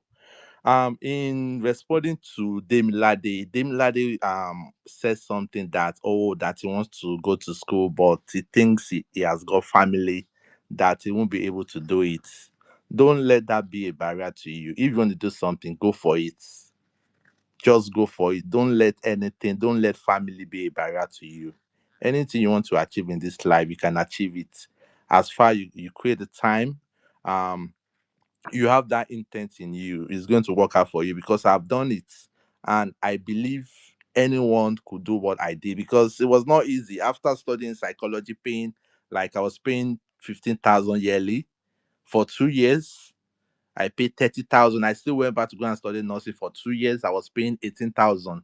So it was not, it was not easy. But here I am today. I've got my PR in Australia, and it's because of the commitment in England. Because I came from England. England is my starting point. So it's very important to upskill. That is all what I just need to say. Yeah, that please don't let us be comfortable where we are now. We should try and do something. And I know it's not a good time for immigrants in UK, those that are still on temporary visa. It's not a good time for them. And in future, I don't know what's going to happen because I think this man might be the next prime minister. What is his name? Farage. And if he comes in, these 10 years they are saying, he might come and say, oh, okay, do you know what? I don't even want to give ILR to anyone. so what is left for immigrants in UK then? So the main thing is that if you have got a skill, you can leave England to go to other countries. They will even be begging you to come. If England is not working, Canada will be begging you if you have got fighter skill in IT, artificial intelligence. Canada will be begging you to come and work for them. Australia will be begging you to work for them. US will be begging you to work for them. Even all those important countries will be begging you. So we just try and upskill. That is all I have to say. Thank you. All right, thank you very much. I'm really impressed with your journey because I'm wondering how, like, you when you finish your masters in mental health in the UK, how did you transition into tech? Did you do any training before you got the Yeah, clinical coder? I've got trainings, and it's not a big deal. Once you are a nurse, it's Did you just do the just training in the UK? no. I've got my training. I have got training in cybersecurity. So when I apply, I just apply for the job in Australia, and as a nurse, I think they love to employ us in that kind of field. You get me? Yeah, yeah. So I was trained on the job, not a big thing. Oh, You you get me? trained on So the you job, just yeah. train on the job because You know, when you were studying, yeah, were you did you have family when you were studying? yeah, I've got Like family. maybe I've got family. Yeah, I've got when family. you were studying, right? Yes. I've got Oh, family. okay. Yeah. Uh, More. This yeah. thing no easy because I can just imagine you going for placements, how you were able Yeah, it to was sort not out your easy, but bills. like I said, there was a time that I was depressed. Yeah, I Wow. was depressed. It was not easy. You go to placement, you have to work. Being an international student, you have to pay your school fees. So Mm-hmm. sometimes you have to miss placements. You understand just to make money to pay school fees. So it was Yeah, not kind yeah. of easy. But remember, we have let the ends Now you understand me. So, Hmm. but it's worth it now. Yeah, definitely. I can tell that it's worth it. Even if you had to borrow the money at that point, I definitely agree with that. That it's an investment that you will never regret, Yeah, it's because yeah, not only if you know one work, if you're ready to work, definitely yeah. It's miss. an investment which there's no excuse for failure in this life. There's no excuse for failure, and you can't tell me there's no time to do something. There's always time to do everything in this life. If you are committed to doing it, there's always time to do it. You understand me? You can't be in UK and you say you want to be doing care. Why do you want to do care for what? You understand me? Of skill. You can become a med lab, you can become a radiographer. All those things are there. If you have got a BSc, there's a fast track route now for all those disciplines. There are 2 year courses, master courses they can do 2 years. You understand? And you get your certificate and you be worthwhile. You understand me? Look at like what I'm emphasizing on is health, because I believe that health occupation, they can never lack job in this life. You understand me? Health occupation, they can never lack job in this life. Look at guys from Philippines, come to Australia, they are here. Come to UK, they are there. Go to Canada, they are there, and they bring them from their country. Likewise, we are bringing nurses from Nigeria, bringing physiotherapists from Nigeria. They are bringing all these guys from Nigeria without even coming to UK. They are bringing. I know men in NHS. When I was working in NHS, I've got so many physiotherapists that they brought from Nigeria. You understand me? So my emphasis, SK, yeah, have you asked Toba yeah, you questions? can, you can ask me if you want to ask. So, but how is the field? How is the IT field in Australia in general? Like, it's saturated. Yeah, it's not. Australia is a very big country. It's also a continent. It's 26 million, Mm, and the immigration here is very strict, very strict. Coming down here is very mm, strict. So there's opportunities for you. There are jobs because my partner, I submit like my partner, because I came with my wife here anyways, and I submitted an application for. She's also into IT, and she got interview for all these big companies. You understand me? So mm. it's kind of easy to get into the IT in Australia. It's kind of easy because they need people, yeah. They need people, but you need to have the right set of skills.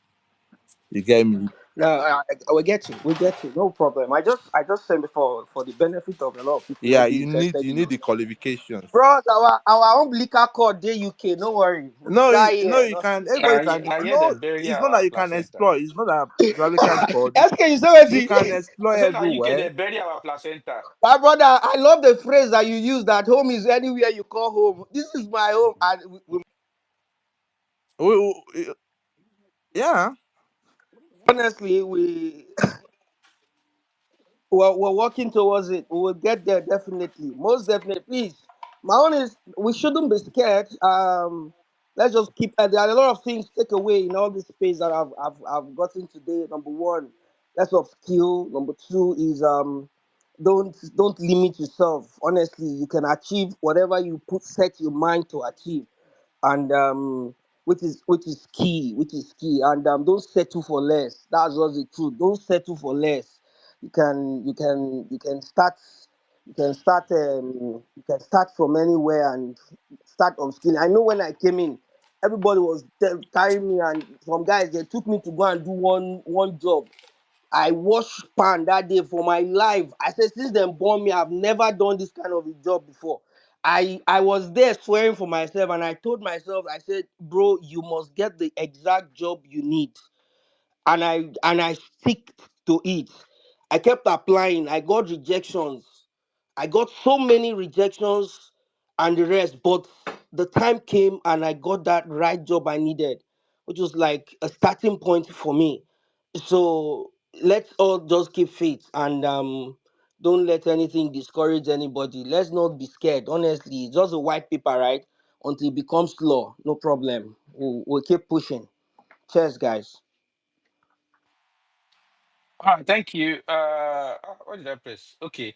Mr. Tobas, somebody is asking that you open your DM, please.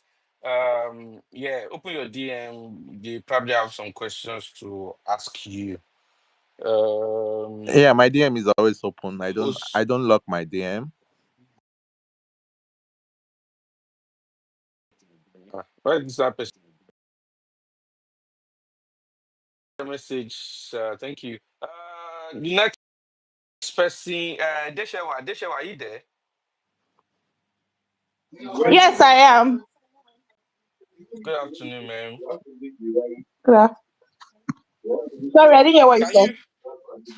I'm greeting you now. I say good Good afternoon. afternoon. Good afternoon to you too. What do you have for us? I already Give spoke us already. reports. Oh, you spoke already. Sorry, sorry, Yeah, sorry. My bad. My bad. yeah. Sorry. No problem. Uh, the next person on here, Ogunlade, Ogunlade Kenny. Are you there? Ogunlade Kenny, are you there? Okay, who is this person now? Ogunlade Kenny, you're not there. Okay. Sama, are you there? This person is probably. I'll remove this person now. Sama, are you there? السلام عليكم. Ah, walaikum salam. I am Samar from Gaza. You're from Gaza. Ah, sorry, wrong space. Oh. Sorry. I have to remove you from the space. It's the wrong space. Okay. Let's say you don't know where to come.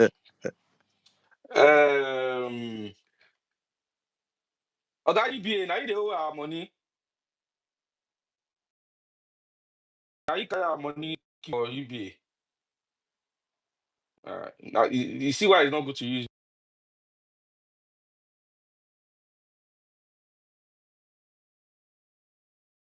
UBA.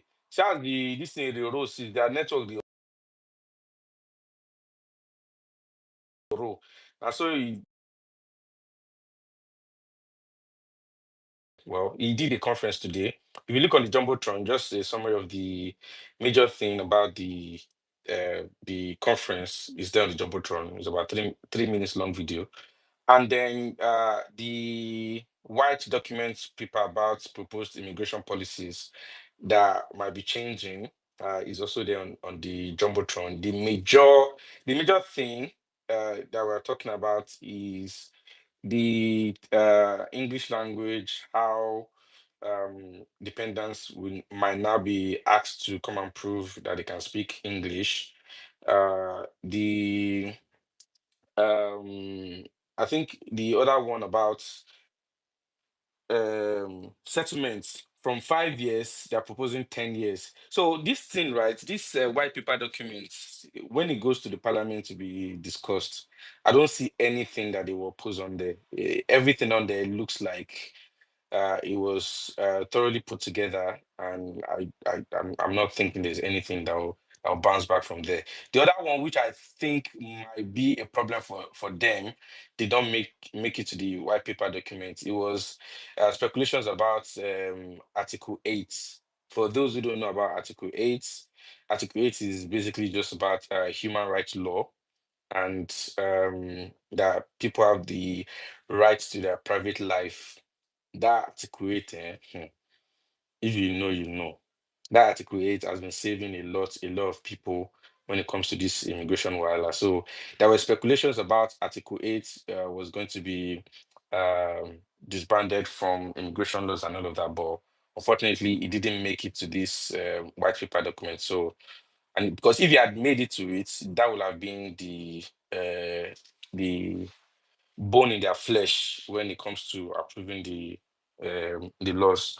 Now, having said that, we've also been able to identify some of the risks that immigrants might be facing when it comes to applying for their permanent residence or ILR in the UK. They're talking about deporting criminals, right? That deporting criminals, if you want to interpret that deportation of criminals, is looking more like if you have any criminal conviction, right? They already, even before the law came about, even this before this white paper documents, we already have real life scenarios of where people have been denied their British citizenship because they have criminal convictions, right? And these criminal convictions, it doesn't matter if it was a mistake, it doesn't matter if it was something like you didn't do it intentional, but as long as it's been recorded against you as a criminal conviction, then you stand a chance of struggling with your British citizenship. You have the ILR, yeah, but to convert from ILR to British citizenship is where the problem lies. So issues, anything concerning yeah, you getting a criminal record, we should try as much as possible to avoid it. And it can be issues surrounding driving without the actual UK license. A lot of people are driving with that plastic they collect from Nigeria. They've been driving with it for over 1 year, 2 years, 3 years, and they just feel like they're getting away with it. So it's the time to change it is now. If you are one of those people, it doesn't cost much to get the UK license. The first thing you need to do is just to start. Because if you don't start, you can't tell. You can be hearing people saying, "Ah, it's very hard. I've done it for 5 attempts. I've not passed it." Yes, but you can do yours and you pass it in no time. So one of the method I found out that some people are using, I found out on TikTok is the Asian community. They are teaching people how to pass this theory test within 4 weeks, and they're using their local language, right? Some of them are actually speaking English, and some of them are using their local language. And what I understand from it is that it makes people understand it better than when you're speaking English because I don't know. There's just a thing about when somebody is teaching you something in your local dialect, you understand it better than when you're speaking the English that you don't even understand in the first place. And again, even I think yesterday one lady was giving testimony. So she was talking about when she used to train people. So she was talking about when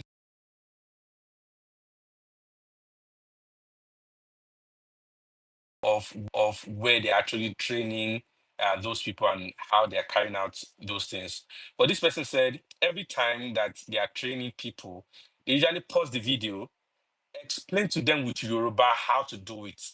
Like tell them you like they will speak Yoruba that this is what you do, this is what you do. They will tell them very well, they understand, they will ensure that they understand this before they now play the video, like record what they actually want to do. Because every time that they speak English, they don't do it right. But when they now pause it, speak Yoruba to them, they get it and then they can now. So it's like I feel like it's something we can also jump on and use this same approach to use our local dialect, whether it's Igbo, Hausa, or Igbo, whatever, explain to our people um, how these things can be done. And the idea, I actually love the idea, and I thought I was going to do it. But like, I put it on the jumbotron the day that I announced I was going to do it. But I'm still struggling with time. With my research, I think evening period would be better for people, but that evening period, unfortunately, is not the best time for myself if I want to be committed to it. So I'm still struggling to have the best time to do it so we can put us together. I don't need it. I have my UK license is over 10 years now, so I don't need it. I'm just doing it to keep up my knowledge because I actually do teach people driving. So I'm just doing it for my own personal development and also maybe to get my ADI license. So it doesn't bother me if anybody joins or if nobody joins. It's just one of those things. Now, the other thing also is about the politics in the UK. We talked about how this can be a political move, if you ask me, or whatever, because again, if you look at the jumbotron, if you are somebody who understands British politics or you've been following British politics, you will know who Nigel Farage is. He's very, very controversial, but with his controversies, is unfortunately beginning to pull crowd, and a lot of people are now he's shaking the table. In fact, he's really, really shaking the table, and he's making that seat not comfortable for the people in power, even the ones that are not in power. The thing is meeting them wherever they are. So he's talking about deporting illegal immigrants, and it feels like what he's talking about is not what the current leadership in government are doing is talking about the people that are coming via boats. And in fact, if you look on the Jumbotron again, he released a video allegedly, I don't know, allegedly that these people came in today whilst the prime minister was making the announcements. So according to him, these are the people that we should be going for.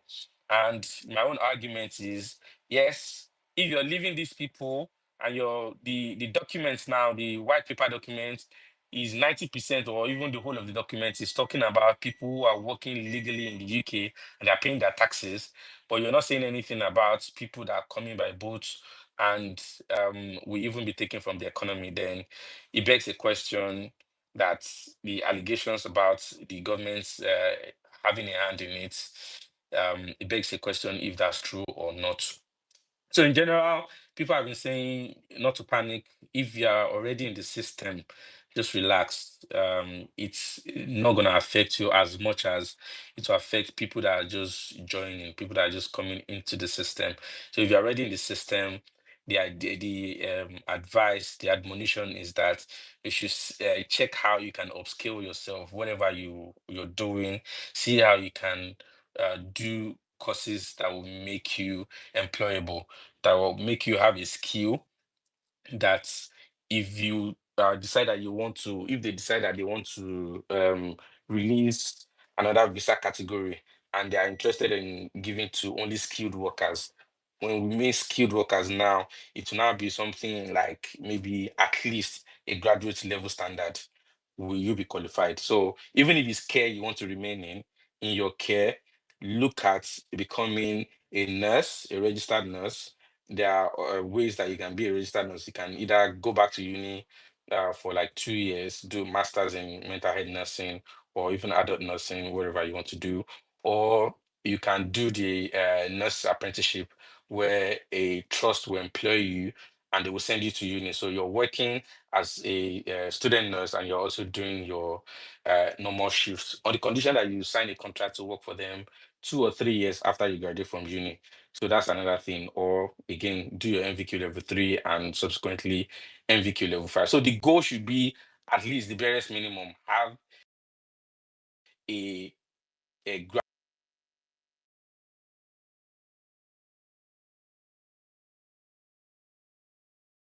that's just the summary of what we've been talking about since. And yes, here we are. Thank you for joining. Celebrated, you have your hand up.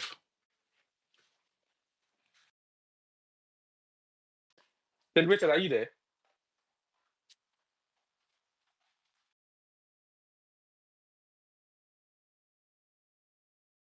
Yeah, you have your hand up. Yeah, thank you. I just wanted to, at the back of this driving, which you spoke about, I wanted you to shed more light on these criminal convictions because I've had quite some people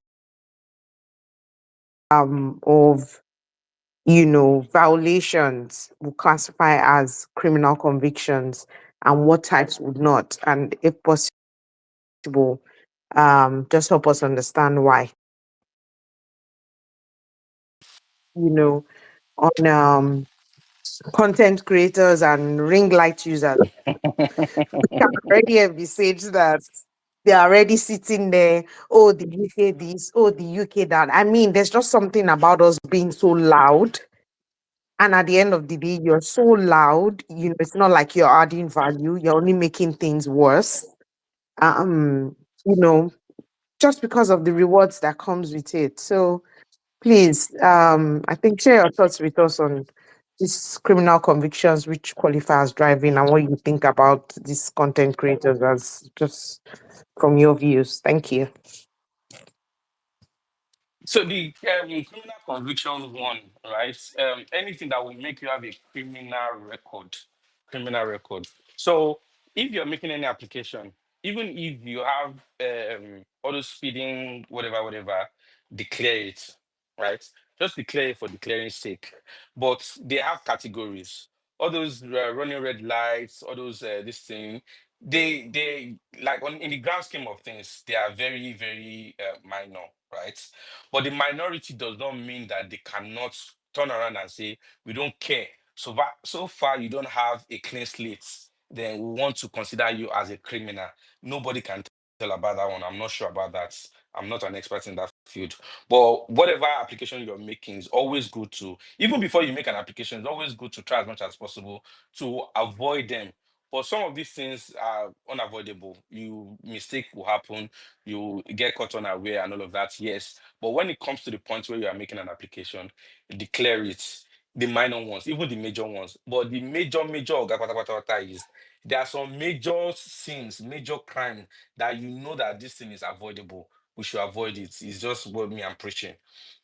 Driving offenses is almost inevitable because you will see sometimes you get carried away and you're driving 55 on a 50-mile road, and then the camera will snap you and all of that.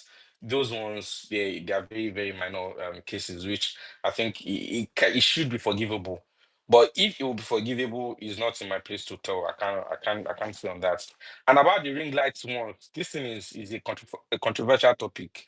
Me myself now, some people, as we are on this space now, some people are already accusing me of, yeah, any small thing you don't go open space. So I'm not in the right place to tell people that will go and on their camera and ring lights, camera action, and all the welcome to my YouTube channel not to do it. Yes, do it, but please ensure that you're passing the right information. Anything that you don't know, there's no crime in not knowing. There's absolutely no crime in not knowing. If you don't know, pass it on to the people that know, or you do your research before you on your camera. And just be making reference to the gov.uk website, or get an expert to come and enlighten your followers or your fans or whatever. But otherwise, I can't. If that answers the question, Mr. J. Adams, are you there? Good afternoon, everyone. Good afternoon, sir. Yeah, my name is Adams. I'm based in Lagos, Nigeria. As regards what a speaker said regarding uh, the Prime Minister making changes to the immigration laws and the rest. So basically, I applied for Chevening and Commonwealth Scholarship, but I wasn't nominated for these two. And what I want to inquire is if there are new policies for the student routes. Like, I don't know if there are new policies that will be attached to the current ones, but the last time I attended a study expo in Lagos here, the speaker made us to understand that going forward, the UK is trying to like limit the number of international students that is coming in. But I really want to know if it will affect students.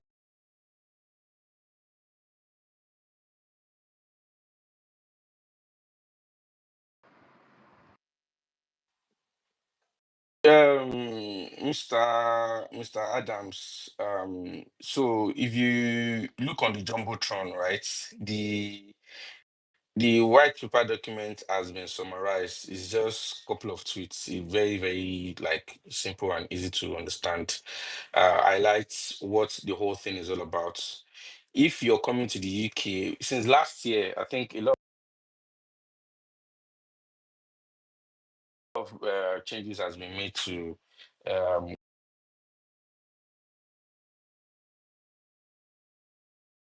independence. But just to directly attack your question, from these proposed changes, there's something about number four on the fourth point was there's going to be a higher education levy higher than it is at the moment. So if you're looking at tuition and it's probably about 16,000 now, right? So there's going to be a 6% increment. What's 6% of 16,000? Safe. Let me see. Let me see. 6% of 16,000. That's 900. It's not that much. Oh, it's just like 960. So maybe like a 1,000 increments will climb on top the tuition, which is still not bad because I thought it was gonna be like from 16 we'll jump into 20. But yeah, from that document, that's what we understand from that document. That the major thing that I thought it would affect new applicants coming from international, and also the one that we already have on ground, that dependents, you will not be able to come with your dependents because you said you're not doing MRes, Masters in Research. If you're doing Masters in Research, you can come with your dependents. But if this was put into law before you make your application, then it means that your dependents will have to prove their level of English language. So that's the other major thing that we understand from these documents. But if you also want to read the document yourself, you can go onto the Gov website and uh, you can go onto the Gov website and read it so you can understand it better. Yeah.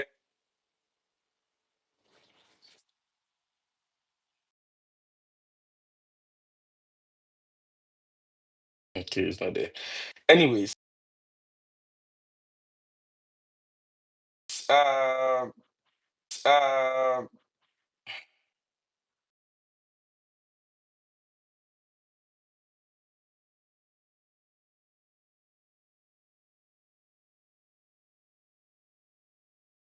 when you send someone a DM, don't say hello, good morning, because if you say hello, good morning, you're like just go straight to the point.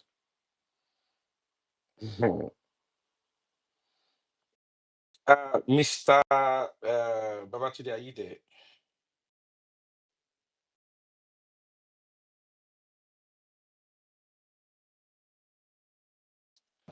Hi, Uh, SK. Quick question from someone. I just got a question.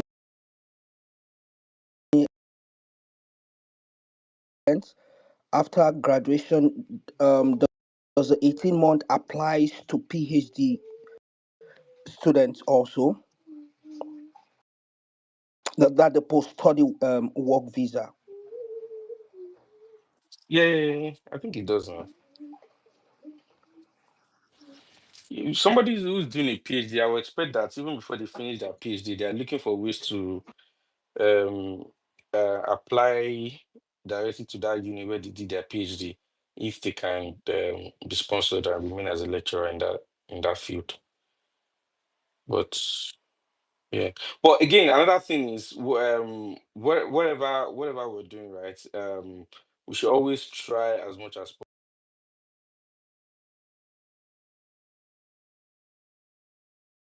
possible out for one day. That's it. By the time you regularize your visa, your 5 years will not count because you have truncated the process of the visa application. You need to have and you need to have your I'm reading a comment and it's distracting me. You need to have um yeah, you need to have your immigration be intact at all times. Nothing, it should not be truncated. Even if your visa is about to run out, make another application whilst you're waiting for um the next one, or do administration review wherever if you're being denied any visa. The point is just to ensure that at no point do you have your visa expired. Otherwise, you will lose all your years of being in the UK when you want to count it towards your ILR. Right. I think who's there? Where is this person? Ogunlade Sunday. Are you there? Ogunlade Sunday, are you there? Yes, I'm here. Good evening. Good evening, sir. Yeah, sorry, I have a question on automobile.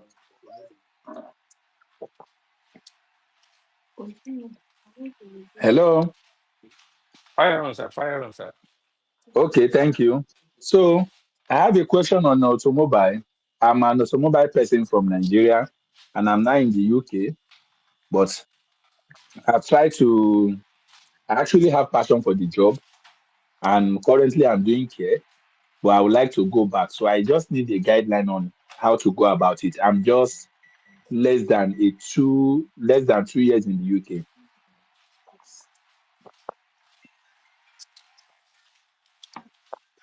Yeah. Do do you, do you have any certifications, sir? Yeah, I have first degree in automobile, and I have college, technical education in automobile as well. And you have experience as well. Yes, I have experience. Oh, okay. Like practical experience. If they carry want to give you, sir, Yes, so you go do I have everything. practical Yeah, experience. yeah. Yes. Because the reason why I'm asking is I think somebody posted the other day about I think it's on Indeed. There's a job on Indeed like that, looking for a mechanical engineer, and they were willing to give them sponsorship. And I think the requirement was not. I think the requirement was just experience and degree to back it up. So you might, yeah, obviously look into that, or alternatively, you can join the, yeah, I think it was Dr. Films actually, yeah. So you can join the engineering WhatsApp group and tender your request to them because anything engineering and tech, I don't know much about it. Dr. Films, was it you that posted that job about, That's why I even came up. Yes, I posted yeah, it. I'll try to share it on the Jumbotron now. yeah. Okay, so So how do I yeah, join the WhatsApp? sir, you know what's Jumbotron, that thing on there, or Dr. Films, please send it directly to him, please. Yeah, You send I've posted on the Jumbotron. You should look up. It's there. I think even his me as DM. well. His DM is locked. I just posted it now. Now. Okay. Huh? I'm not sure I'm seeing it though. Yeah, even me, I've not seen it, but let's see. Let's wait. Yeah, it probably come up. Right. 1 second.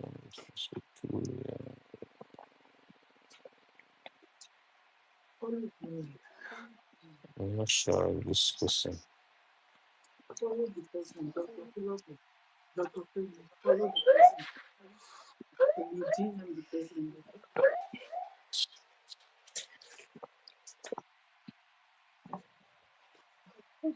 Okay, yeah. If you look on the Jumbotron now, it's there. It's posted it on the Jumbotron. Okay. Yeah. Is it showing So now? yeah, yeah, it's showing now. It's on there. Wow, is it the one with SK the plug what? No, no, no, no. Dr. Films. There's one with Dr. Films. Yeah, I've seen Dr. Film though. I'm not seeing anything at the top. Yeah. If you look on the Jumbotron, right, there's a link. Yeah.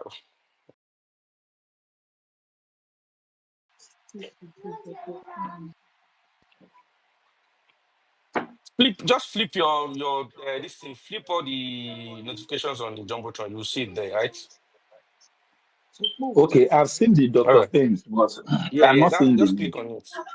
Click. Okay, you know what? Just message him. Click since you can see Dr. Films. Message him. He'll send you the tweets.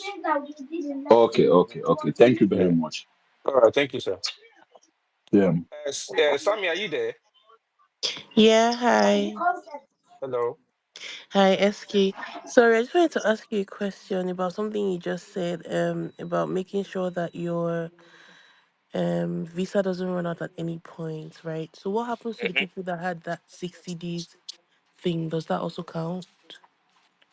So like you lost your People that had what? COS, you lost your COS and then you had like 60 days to get another one. No, yeah, but why they gave you a notification? So if Mm-hmm. today, let's assume today is 1st of January, and they Mm-hmm. tell you that your visa is going to be curtailed by the end of April. If Mm-hmm. you switch your visa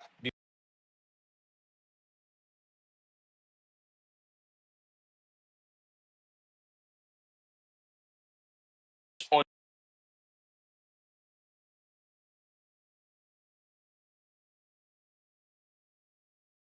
You renew like on the 61st day, that's what you're saying. So my let me just tell you my whatever, right? So I had an employer, and then my care home was sold, and a new employer took over. The new employer claimed they put us on their COS, but somehow something was wrong, and that didn't happen. So the home office reached out to me and said I had 60 days to get a new COS, and I did get a new COS within like a week. Yeah, that's it So, then. Because oh, you okay, got it within the period.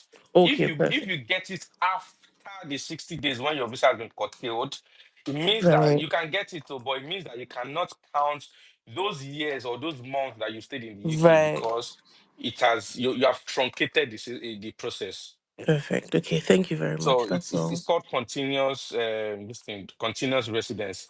At the Yeah, moment the visa expires, it's no more continuous. It has been truncated.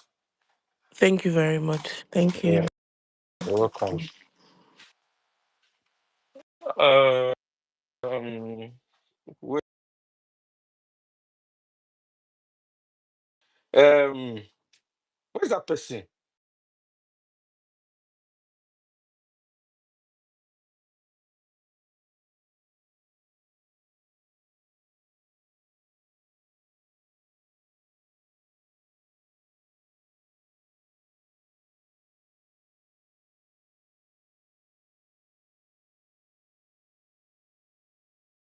Uh,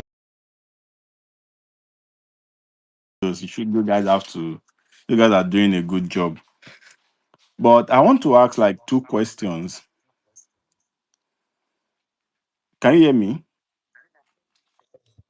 Hello. Fire on, sir. Oh, Yes. okay, good.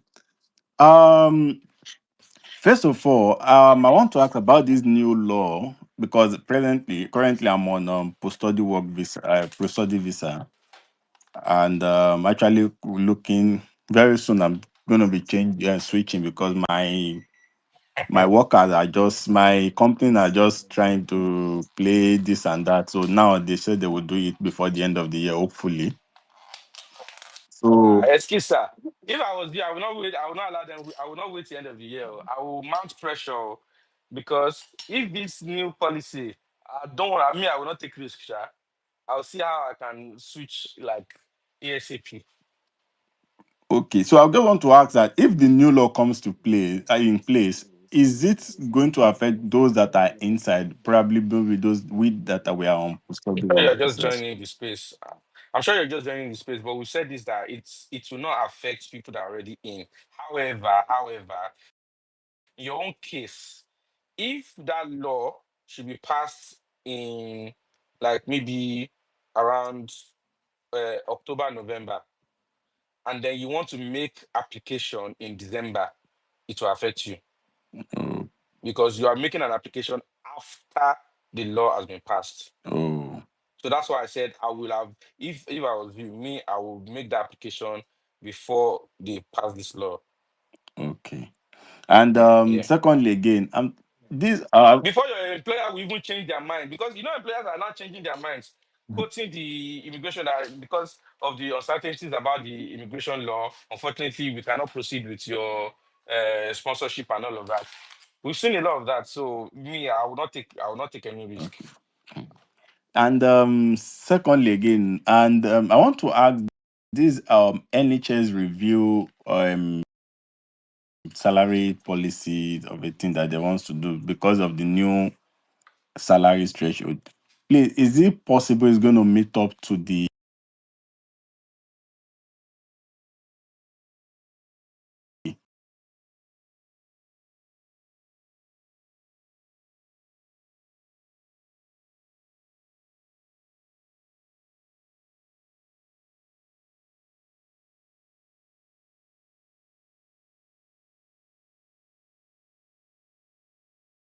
Not clear yet.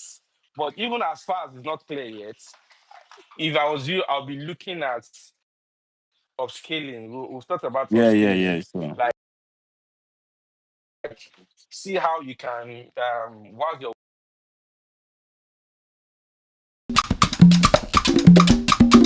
Ah, la, la, la, la, la, la, la,